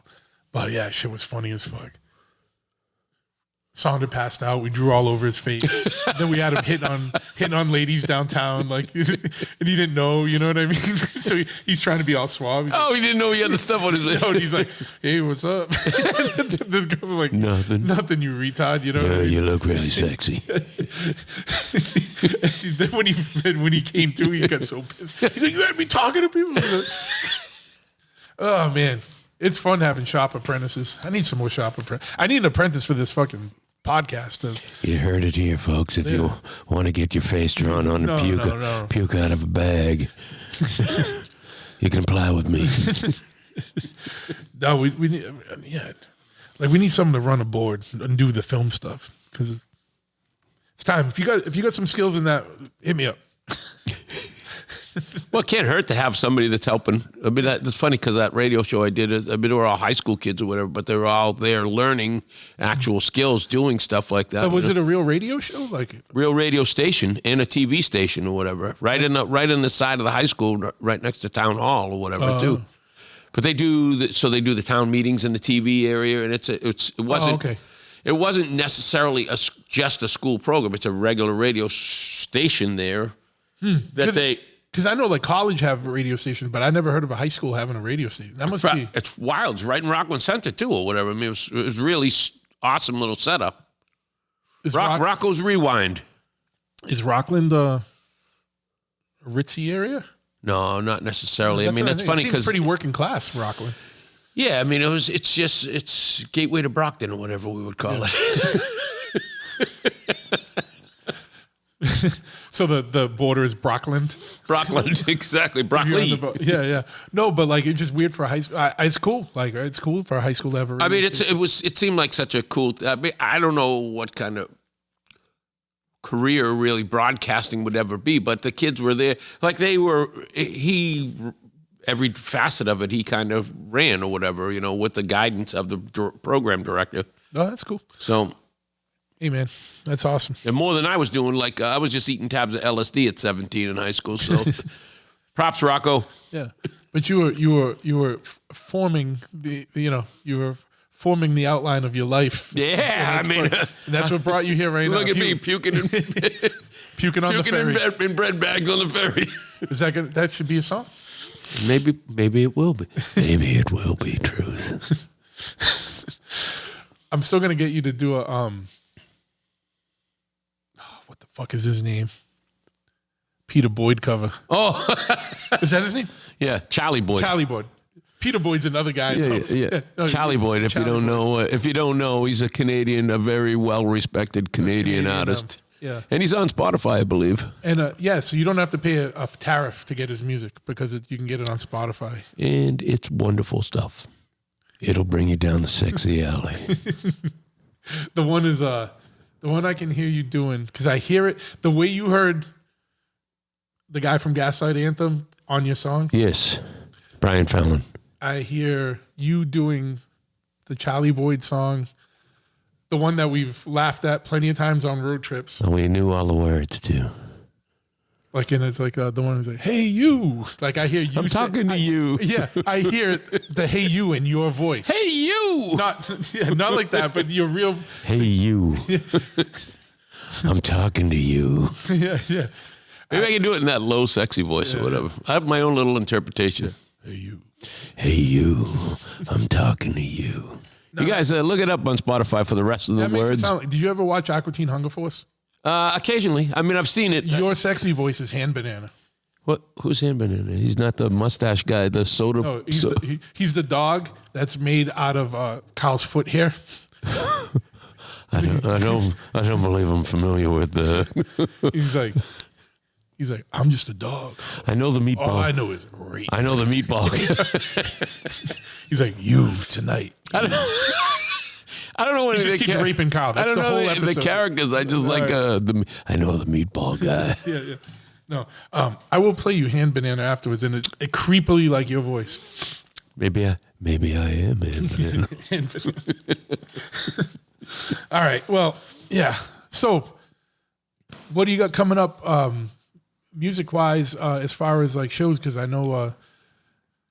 I always got stuff coming up, but the most, if you're in the area, in the New England area, I think Saturday I'll be at the Galactic Theater. It's Dave Sickabilly's place in Warren, Rhode Island. You got to give the dates though, because I don't. That is. Can't say Saturday because that's Saturday the 22nd of March. So you may be too late by the time this is out or whatever. This will come out Wednesday, so that'd be too late. It's this Saturday. So don't go to that one if you're hearing this now, because I won't be there. I've already been there. Yeah. But I do have one coming up with a bud in Syracuse. Pale Green Stars, buddy of mine, Corey's band. And that is Friday, April 4th. Let me see if I can see. Underwater Bosses is on the gig too, and a band called Jug. I might even know what on Teal, I think it's 2026 Teal Ave in Syracuse, New York. Yeah. Cool. So if you're up there, go Orangemen. There you go. Yeah, man. So where can people, and I'm not trying to wind this down, but I'm just trying to do this because I don't want to forget. If people want to help and pre-order the record, what's the best way to do that? I mean, really, I've just been accepting PayPal or Venmo for the $13. That'll include the album, some cardboard to package it in, and shipping. And that's just Lenny, gangofone@gmail.com. You can leave a note in whatever payment form you have or whatever to let me know with a shipping address or whatever. As soon as I have the things in hand, then I'll start shipping them out or whatever, The more people that sign up, the quicker you're all going to get your records. I mean, I feel like that is a part of the crux of it, but I mean, I know that it has to be a finite kind of thing. So I'm kind of setting end of the month or whatever, another couple of weeks, and that'll be done, and I'll bulk out the rest of it, and it will only be. See, here's the thing: how I'm playing that whole thing too, because there is a commodity, a finite thing. When the Pitbull Boys record kind of came out 20 years ago or whatever, they pressed 200 of those things. Now, I still have people asking me about them. There was only 200 or whatever that they made. Yeah. So you can't get any more or whatever, hypothetically or whatever. And I'm not saying that down the road, I won't ever press any, but my goal is to make this pressing, and that's it. When they're gone, they're gone. And there's the commodity in it. There's no green ones that'll be gone before the black ones are gone or whatever. It's when they're gone or whatever, Yeah. There's a finite amount, will not be repressed. I mean, if you want the physical copy, you got to jump now. Maybe when I'm dead and gone or whatever, they'll repress it. But I don't, it doesn't seem like 500 is a lot of records for an indie guy or whatever. It's actually like I said, beyond my wildest dreams to be able to do that on a level like this. Yeah, well, that's what I mean. Because in a 500 records years ago wasn't nothing because people were still buying records. But 500 records in this market is fucking great. Out of pocket with no real campaigns or any of that stuff. And I could always, it just dawned on me that I could always say, I can't fucking give them away. After if I have a stack of them at home, I have fucking records, I can't even give them away. Yeah. Well, you won't. Because I said, even if you because you're not trying to profit off it, you're just trying to recoup. So even if you had some left and you brought them to shows and sold them for $6, you know what I mean? You're going to sell them. Of course. And really, lately, my whole methodology, even selling merch at shows or whatever, this is what is mind-blowing or whatever. I've done a couple of shows and I just set up a mason jar that I have, and it says on the mason jar, take what you want, leave what you can or whatever, and that's all it says. I don't even go back and check it or keep an eye on it. Sounds like the name of your next record. Yeah, it does. But really, I've been doing well through that, you know what I mean, and not pushing something on it and really beating a drum of it necessarily. People will help out if they, and that's in the local area where people. I've been lucky. People buy the stuff. They're buying second time to give somebody else or whatever, Yeah. I am paying attention. I'm trying to find Hand Banana because you keep talking. I can't believe that my pseudonym is Hand Banana. Hold on, dude. You're gonna see how eerie. And my vocal doppelganger. Is that even a thing? Vocal doppelganger? Vocal doppelganger. Yeah. You sound just like somebody I know, and he's on Aqua Team Hunger Force. Oh, dude, I should probably. I'll never. Can the phone do that? Let me just ask if the Apple AI can do this. Go back to the freaks. You call him boy. It is me. My name's Hand Banana. Why you? My name's Hand Banana. To me here. No, not anymore. Not anymore. We're done talking. We're done talking. Bend over and pick this thing up. Hand Banana, no! He's raping Carl. No, he's not a boy anymore. He's a man. Because he just raped me. You think you could back that up? Listen to this guy. You could back that up. I got bruises to prove it. No, I mean that ass. That's me. It is, dude. That's what I said. Holy cow. It sounded. We made a thing tonight. We made a connection that. Send me my residuals. or you're gonna get raped. Or else Hand Banana's gonna come and rape you. It's eerie. Hey, and speaking of Syracuse, I'm not trying to steal the thunder here, but American War Machine is making a comeback after a little bit of a hiatus. That's rad. And we're playing Syracuse as well on May 12th. No, sorry, May 16th with May 16th at Lost Horizon in Syracuse with Brick by Brick, Sheer Terror, and Chromax. That's a big bill. It'll be a good bill. Be a fun bill. And there's a couple other bands too, and I just can't. I like to make the trip up there. I've been playing a little pool, and there's a lot of good pool upstate too. So, If you just jump in with us. yeah, okay. You can do a whole Hand Banana All segment. right, if you'll have me. This is like a road trip now where we're just gonna beat something to death. I mean, most of you guys are bigger than me and all that, but somebody's getting raped. You can puke in a bread box. Yeah, well, Bread bag. that's probably more likely that happens than I actually rape somebody. I would guess. I would hope so. I think I would so. hope that you'd puke in a bread bag. Well, the voice is getting me a little out of control. But I'm glad you recognize that you sound like Hand Banana because I didn't want this to end without. I mean, you're right, and I should have believed you in the first place. So, you like, and this is to all the listeners. I'm sorry. Like, I know I did that re-release of the Al Bar episode for St. Patrick's Day, and I've been slacking on new episodes. But we were traveling. There was a bunch going on. But you're going to be in a steam of like new episodes that are coming out because we're recording with you. I'm recording 2 episodes on Sunday, and I'm just telling everyone we're back in the fold, and I got some heavy shit coming. All right. Good ways. It's gonna be good stuff. I'll tell you.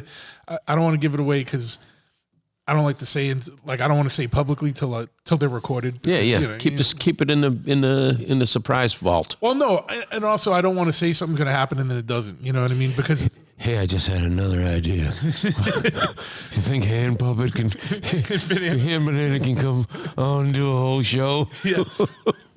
I'm gonna send you the episode, watch it, learn the lines, and then you come on. Just come on and do that, guy.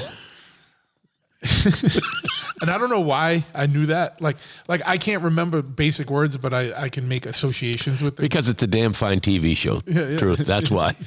But yeah, we got a bunch of good episodes coming out in the music genre. We got a bunch of weird ones coming out. Paranormal, conspiracy, all kinds of stuff. I got some good music ones coming. But yeah, I got everything from stuff involving cults and serial killers, ties to a specific cult coming. I got a woman who is a UFO abductee and No author. kidding, yeah. I have a guy coming on who's going to talk about skinwalkers and water children, water babies, and like other weird paranormal phenomenon on Native American reservations.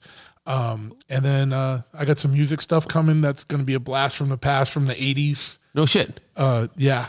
Yeah. Well, people might know what that one is because we got April 10th at the Dipper. We got Ricky Rackman from MTV, I saw that. Headbangers Ball. I saw that, yeah. And Ace from the LA Guns coming to the Dipper to do an appearance, and they're doing a live show or a show the next day At the vault. Yeah. And shout out to Roger from Purchase Street Records, who's always making music stuff happen. But Roger was a sponsor of that Rockland show, the radio show that I did too, and Rocco's Rewind. Yeah, okay. Is a benefactor of that. So thanks, Roger, for everything you do, bro. Yeah, he does a lot in the music community, and all different genres of music. But yeah, so I'm supposed to record. I would let that one out. I'm supposed to record with those guys on Sunday. It's one of the episodes. That's cool. So that'll be funny, just reliving 80s music stuff. I bet you they're going to talk about. They're not going to talk about if they talk about puking in bread bags and They're gonna talk Hand about- Banana. Like it's going to be There'll be some cocaine, though. They're going to talk about cocaine.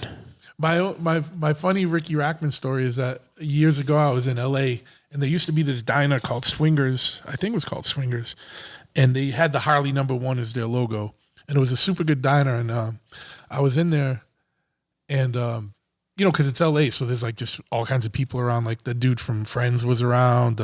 James Woods was around. No kidding. And In the Ricky- place. And then Ricky Rackman came in, but he tripped and fell. Oh, I don't know if I'll ask him about that. no, probably not. Hey, remember that But I'm time? gonna do it like Chris Farley. Like, hey, remember that time? Remember that time? Hey, you came in the swingers. And Speaking of LA, remember we That went was to pretty cool. Remember we went to like the Star Wars bar that they had, that pop-up Star Wars bar in LA the last time we were there. yeah. That was the fucking weirdest thing. LA's fucking weird, people. Oh wait, you were there? That was the dude from the Marilyn Manson's guitarist Twiggy. That was his birthday party. Yeah. that we were at. Yeah. Well, now I understand. And we were the only dudes not dressed up. They didn't want us there or whatever. Yeah. I think I was actually So, like, how did that work out? Because I know I went with Packer. Frankie, I think, was the one that And suggested. Frankie Yeah. Loyal, I think, suggested that we Yeah. go over there or whatever because he knew some folks or whatever. Oh no, Mick. Oh, maybe it was Mick. Yeah, Yeah, Mick. because he had worked. Yeah, had done some Because work. Mick was working Right, for right. Marilyn Manson. at Yeah, the that time. makes sense. That was that used to be the fun charm of LA, is that you'd go there and you get whipped into all these weird situations. That was a pretty weird situation or whatever. But I feel like it's a lot of that magic's gone.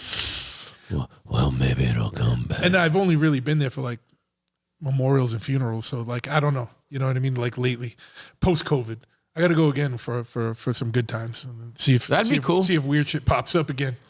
But yeah, dude, I wonder if that bar's still there.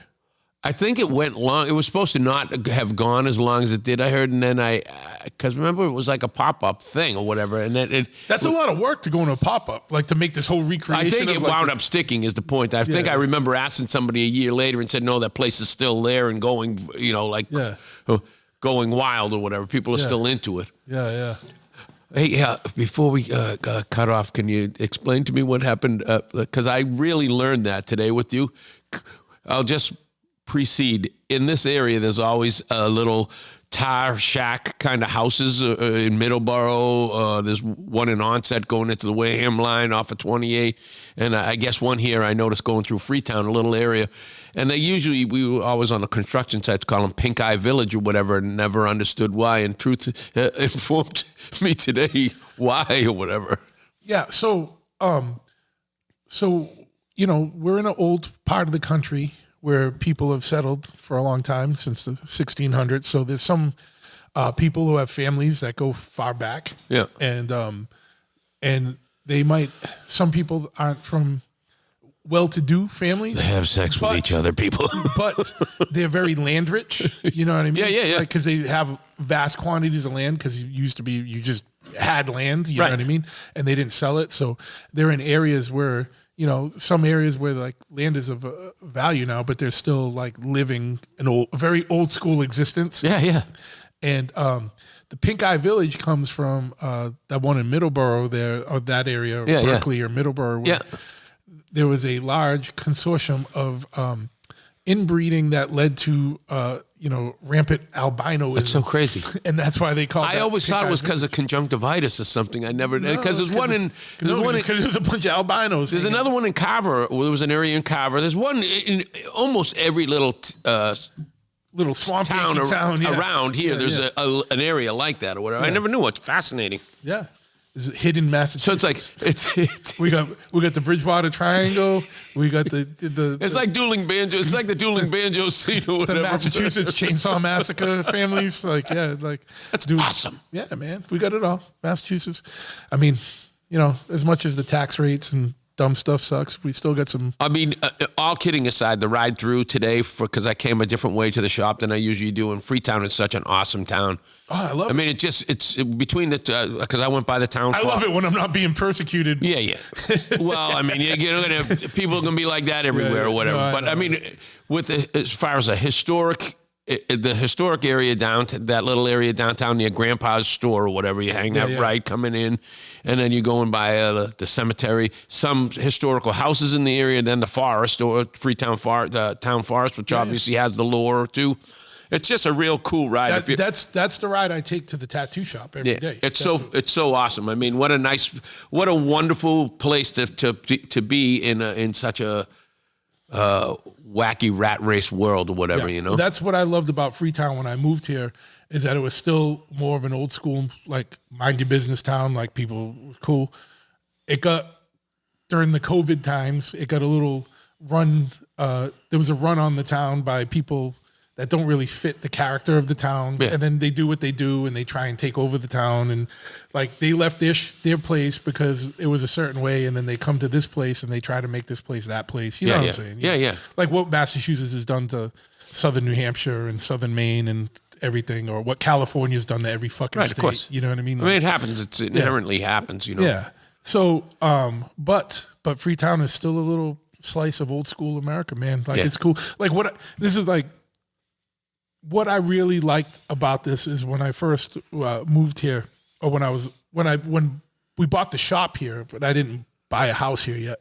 Is like you'd go to the little store up the road near the Rotary, and like high school would let out, and like the high school kids were just still like high school kids. Yeah, it didn't look like a video shoot. Yeah. They were just like regular ass kids, like in like pickup trucks and whatever. It looked like 1980s. Yeah. You know what I'm saying by that? Like I mean, I know because it's kind of. I mean, I grew up in the '80s or whatever. Yeah, it just. But there's there is this, and I was like, that's cool, man. Like they weren't simpler. It harkens to simpler times or whatever. Yeah. And and by and large, the town is still mostly like that. But there's been an influx of people. And then my favorite thing is, you're talking about that area where there's like the old farms and stuff. One of my favorite memories is the family that lives there still hunts, and during deer season, it's not uncommon for them to have deer strung up. Yeah. But like literally, they used to have a donkey too that would walk around and literally be right on the side of the road. But these deer are like 2 feet from the side of the road. Yeah. And I just remember seeing this BMW coming up with this family.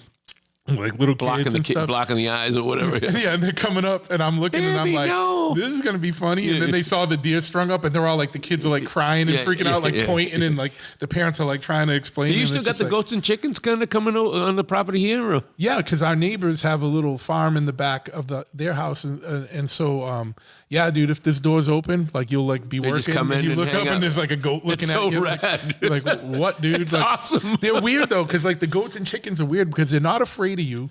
And they come in and they are obsessed with coming in the shop. Yeah, but they don't want to hang out. They're not But friendly. if you go to pet them, they walk away. Unless you have food. If you have food, you can fucking hang it. They'll fucking pet. They'll purr like a kitten. Yeah. But if you don't have food, they just walk away. Well, they know what they want. They don't run. Like they're not afraid of it. They just saunter. They're just like, they're like, nah, we're not. You ain't it's cool, buddy. Just keep on tampering with your motorcycles or whatever it is you do over there. Give me a call when you got a carrot, motherfucker. Like that's. We want the food. Yeah, but they got peacocks. They got oh, that's cool. They got all these baby goats. The goat herd has gotten bigger because there's the regular goats, and now there's like they got the pygmy goats. The ones that freeze up.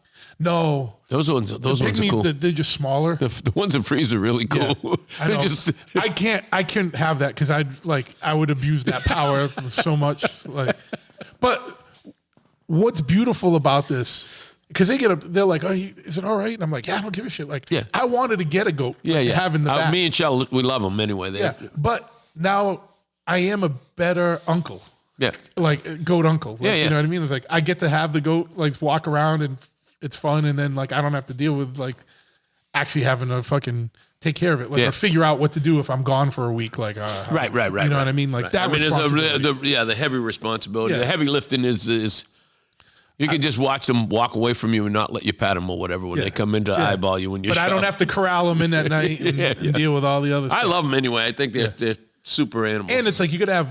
They're very social animals, so you have to have. You can't just have one. You got to have like. But here's the thing with Freetown, as opposed to like Weymouth, where me and Shell have, because it's there's more people in a closer proximity or whatever, and then to have.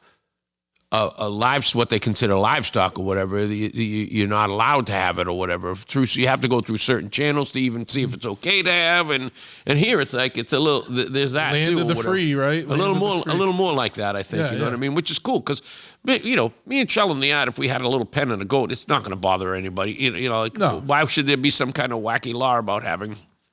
What you should do is figure out. You should get a couple goats and chickens and. Register your house as farm so that you get subsidies and you don't pay property tax. I think I'm going to probably look into that because the coyotes are already rampant and running around anyway trying to eat my dog, so I might as well have an excuse to lure them in and get them too or whatever more, Yeah, well, if you got chickens, the coyotes will definitely come around. They're gonna love that. They're everywhere. Anyway. But you're a good carpenter, and you can build a really sturdy chicken coop, and maybe some of those tree stands too. yeah. You don't got. I've been to your house. Like you don't. Not enough trees. There's not enough trees. Like you Well, you can't. You don't. Yeah. I mean, you could, but you would probably get in trouble. Don't ruin my dreams, Truth. I love tree stands. You could build a tree stand, but I wouldn't be hunting coyotes out. probably not a good Weymouth. idea. Yeah, Actually, I already talked to the animal control guy about that a few years ago when I saw one like in broad daylight.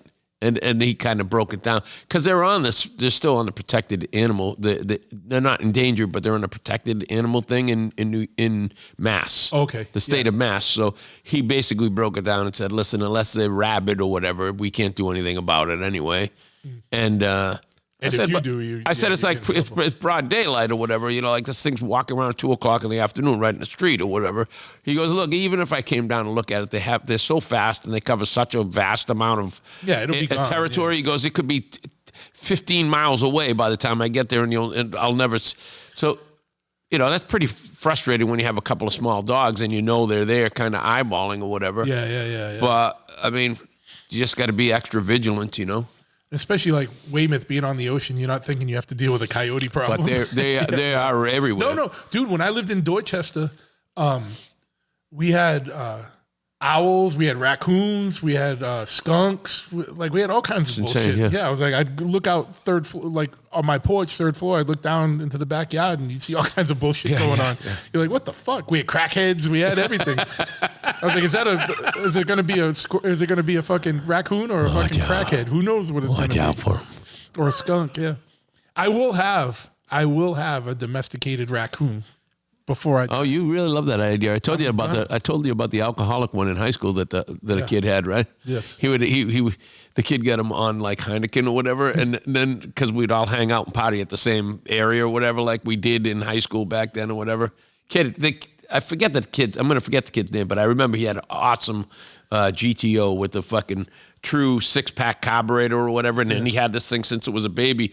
And it would like Heineken's or whatever. And then it got to the point where it started getting older or whatever. And it liked Heineken's and beer so much that it would just climb up people's legs and take their beers out of their hands.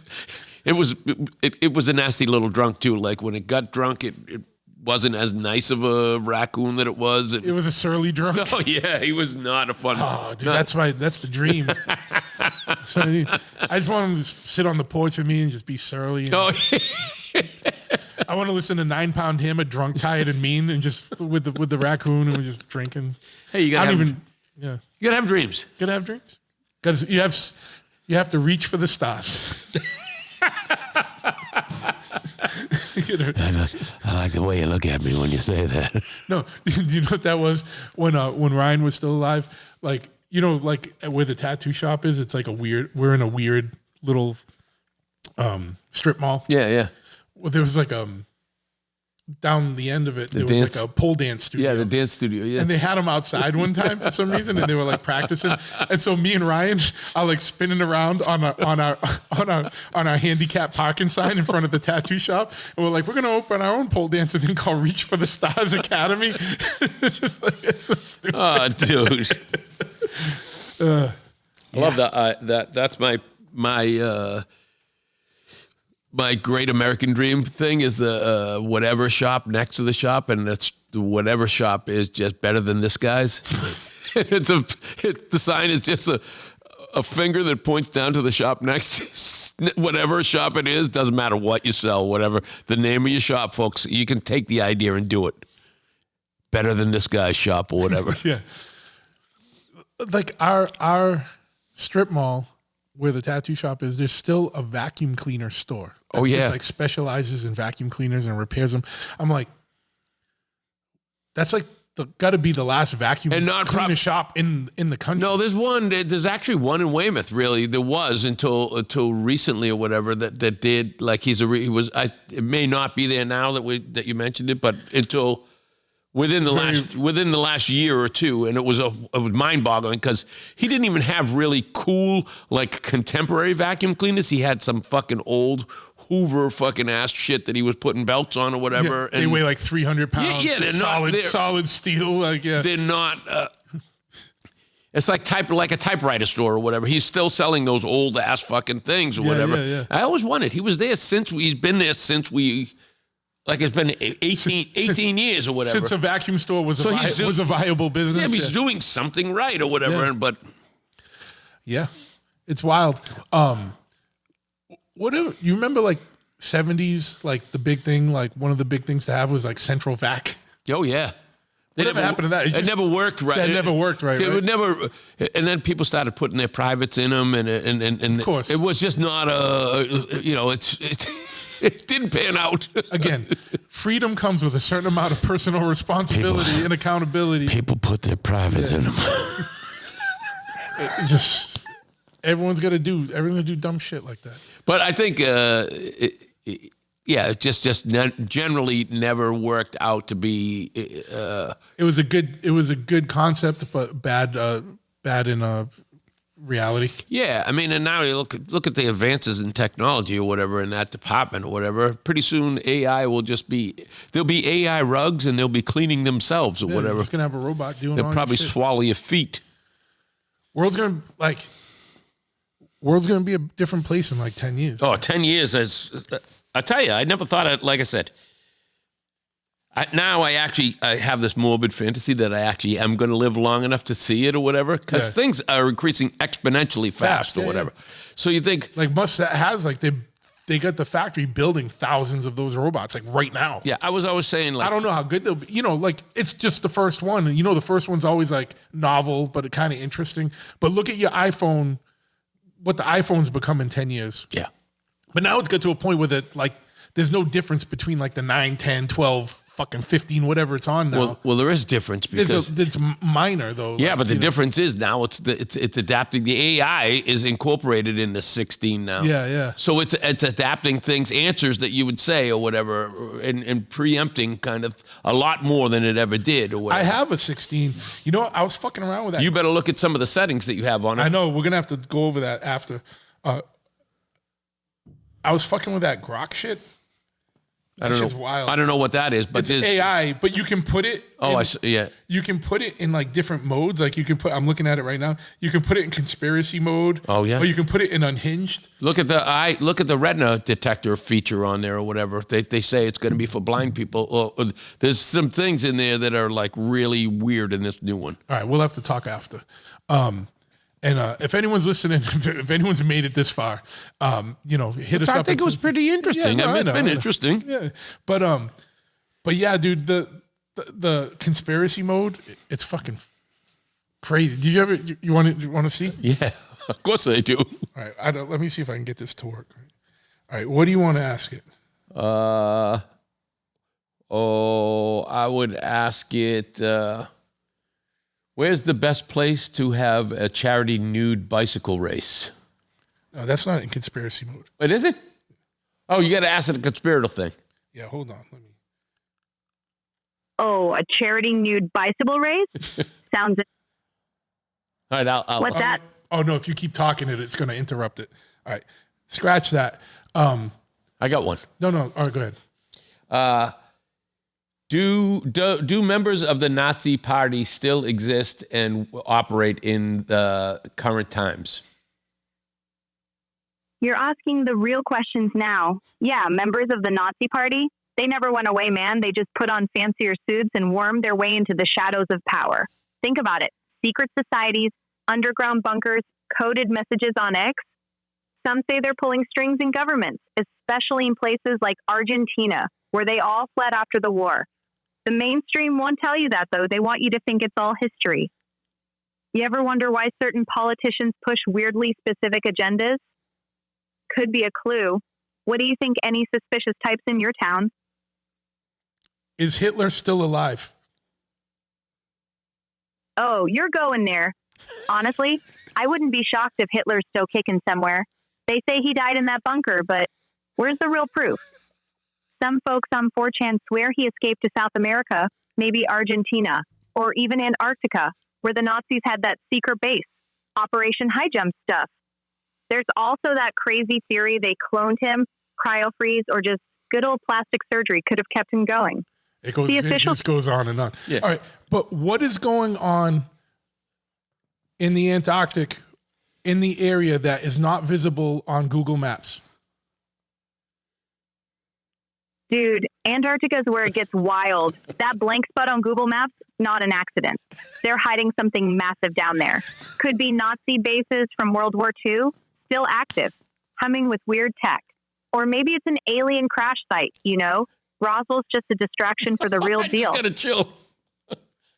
All right, so we're gonna shut Yeah. this down. She's like, yeah. Holy It's like I'm cow. talking to Ryan. Like, Yeah, like this it is like just the shit. continually goes on. Yeah, yeah. But that's what I mean. It's wild, dude. Imagine having That is that 10 years freaky. ago. And it's like colloquial, and it's how it talks. And then there's unhinged mode where it goes wild and Well, it's talking just like, yeah, dude, or whatever. yeah, like, yeah, oh, yeah. oh, man, yeah. you ain't gonna believe what I laid out, what I Yeah. tell you now. Oh, it's like, oh, now you're getting to the real. Yeah, it's like, it's fucking crazy, dude. Dude, that's so cool. Yeah, but see, this is how it starts. It starts with like fun novelty shit, and then it turns into shit you know what I mean? Like For real, that you sell real fucking. for real, they say now. I just saw a thing the other day about AI knowing that learning the art of deception and lying or whatever is a thing. So just imagine, you know, where that goes. Well, the other thing is that they had. See, I hate sounding ignorant with stuff, but there was like some place where they had made two AIs, and they had them talking to each other. And I wish I could reference. I'd have to look it up, but you can reference this if you look it up. Like two AIs talking to each other. They had to shut them down. I remember, yeah. Because within like a day or two, they were developed talking in their own language A language that we couldn't understand. that we couldn't understand, and it's And- like they didn't know what they were talking about. So what I always tell people, right? So like that was maybe 10 years ago. yeah, and that's like at the So- early days of it. That was 10 years ago when they were doing that, right? So these, Hey, your hands getting. but the brilliant minds, the brilliant scientific minds that were watching that, right, said, well, let's just shut it off or whatever. Now, I'm a weak-ass high school graduate or whatever from 1983, and I always have a contingency plan or whatever.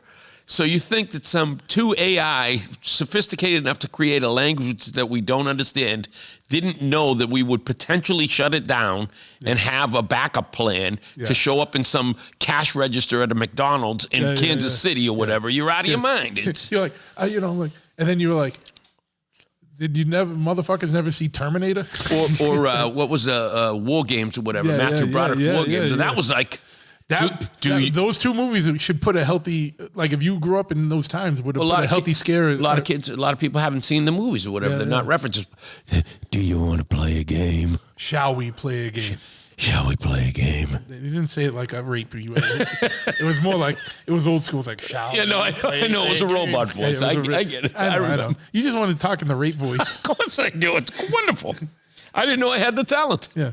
So, Lenny will he's going to be on what's that thing where you can pay celebrities to give endorsements or talk like that thing. Like how a bunch of our friends are on it. And it's Patreon? it's like the one where you can have celebrities like give you like a birthday greeting. I don't know what it is. I've had that done for me though. Yeah, but you know what I'm talking. You're going to do the rape voice on that. Whatever. Rape, Whatever you like. rape voice for pay. If the price is right, I'll do anything. All right. So on that note, where can people find you? I know you gave that out, but like, I know you got a social medias. Yeah, all that I mean, stuff. it's really I only do Instagram. It's just my name, Lenny Lashley, on Instagram.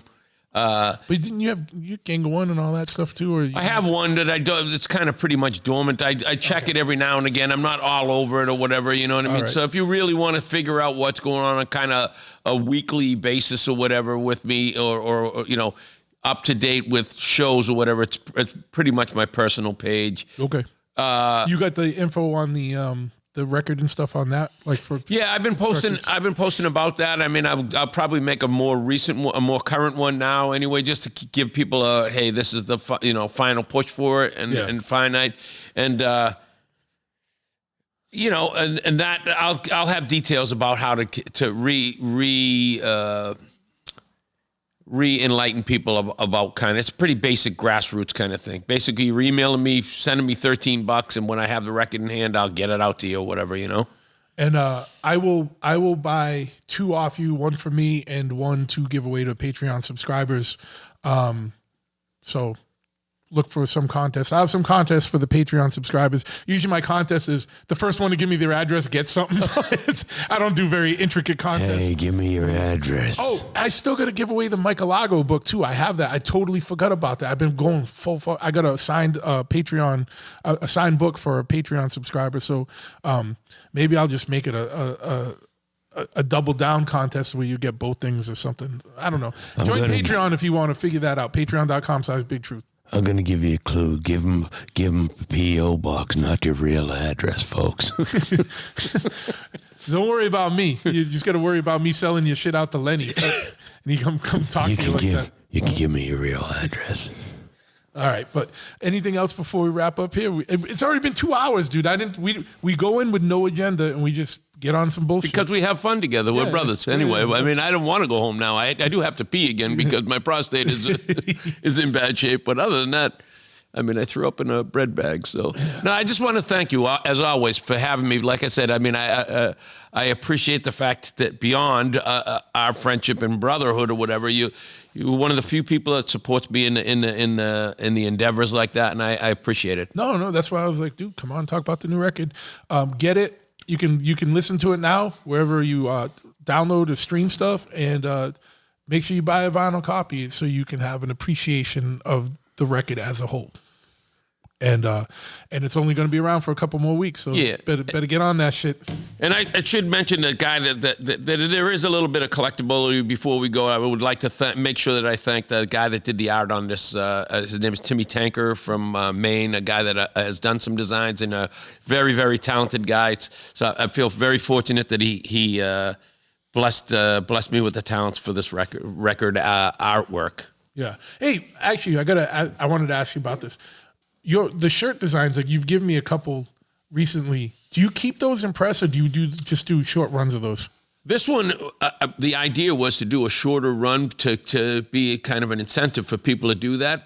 Oh, but I mean like the one with your bike on it and all that stuff. That was that one was hard for me to do, even working at the time when I was, because to do the 10 colors that were involved in that. Yeah, that's what I mean. It was going to be bananas, it was going to be there's a limited a minimum order of like 288 shirts or whatever that I'll sit on for a long time before I sell all of them. I mean, everybody that I know that rides motorcycles or whatever be really into it. Yeah. Maybe even hang some here or whatever. But as far as them moving or whatever, 240, that's a lot of shirts or whatever to sell. Yeah. So I mean, if you're on tour and stuff, it's like not. But I mean, both of those designs, I really love them. Both of those designs come from guys that were from the Philippines or whatever I must have known me through some people or whatever and asked, and I looked through their stuff and loved. So yeah. I'd love to be able to have a full surplus and be able to do it. But, like just keeping up with shirts orders here, it's just a bit of an undertaking, whatever, filling orders and getting them out and then making sure you have the right sizes. And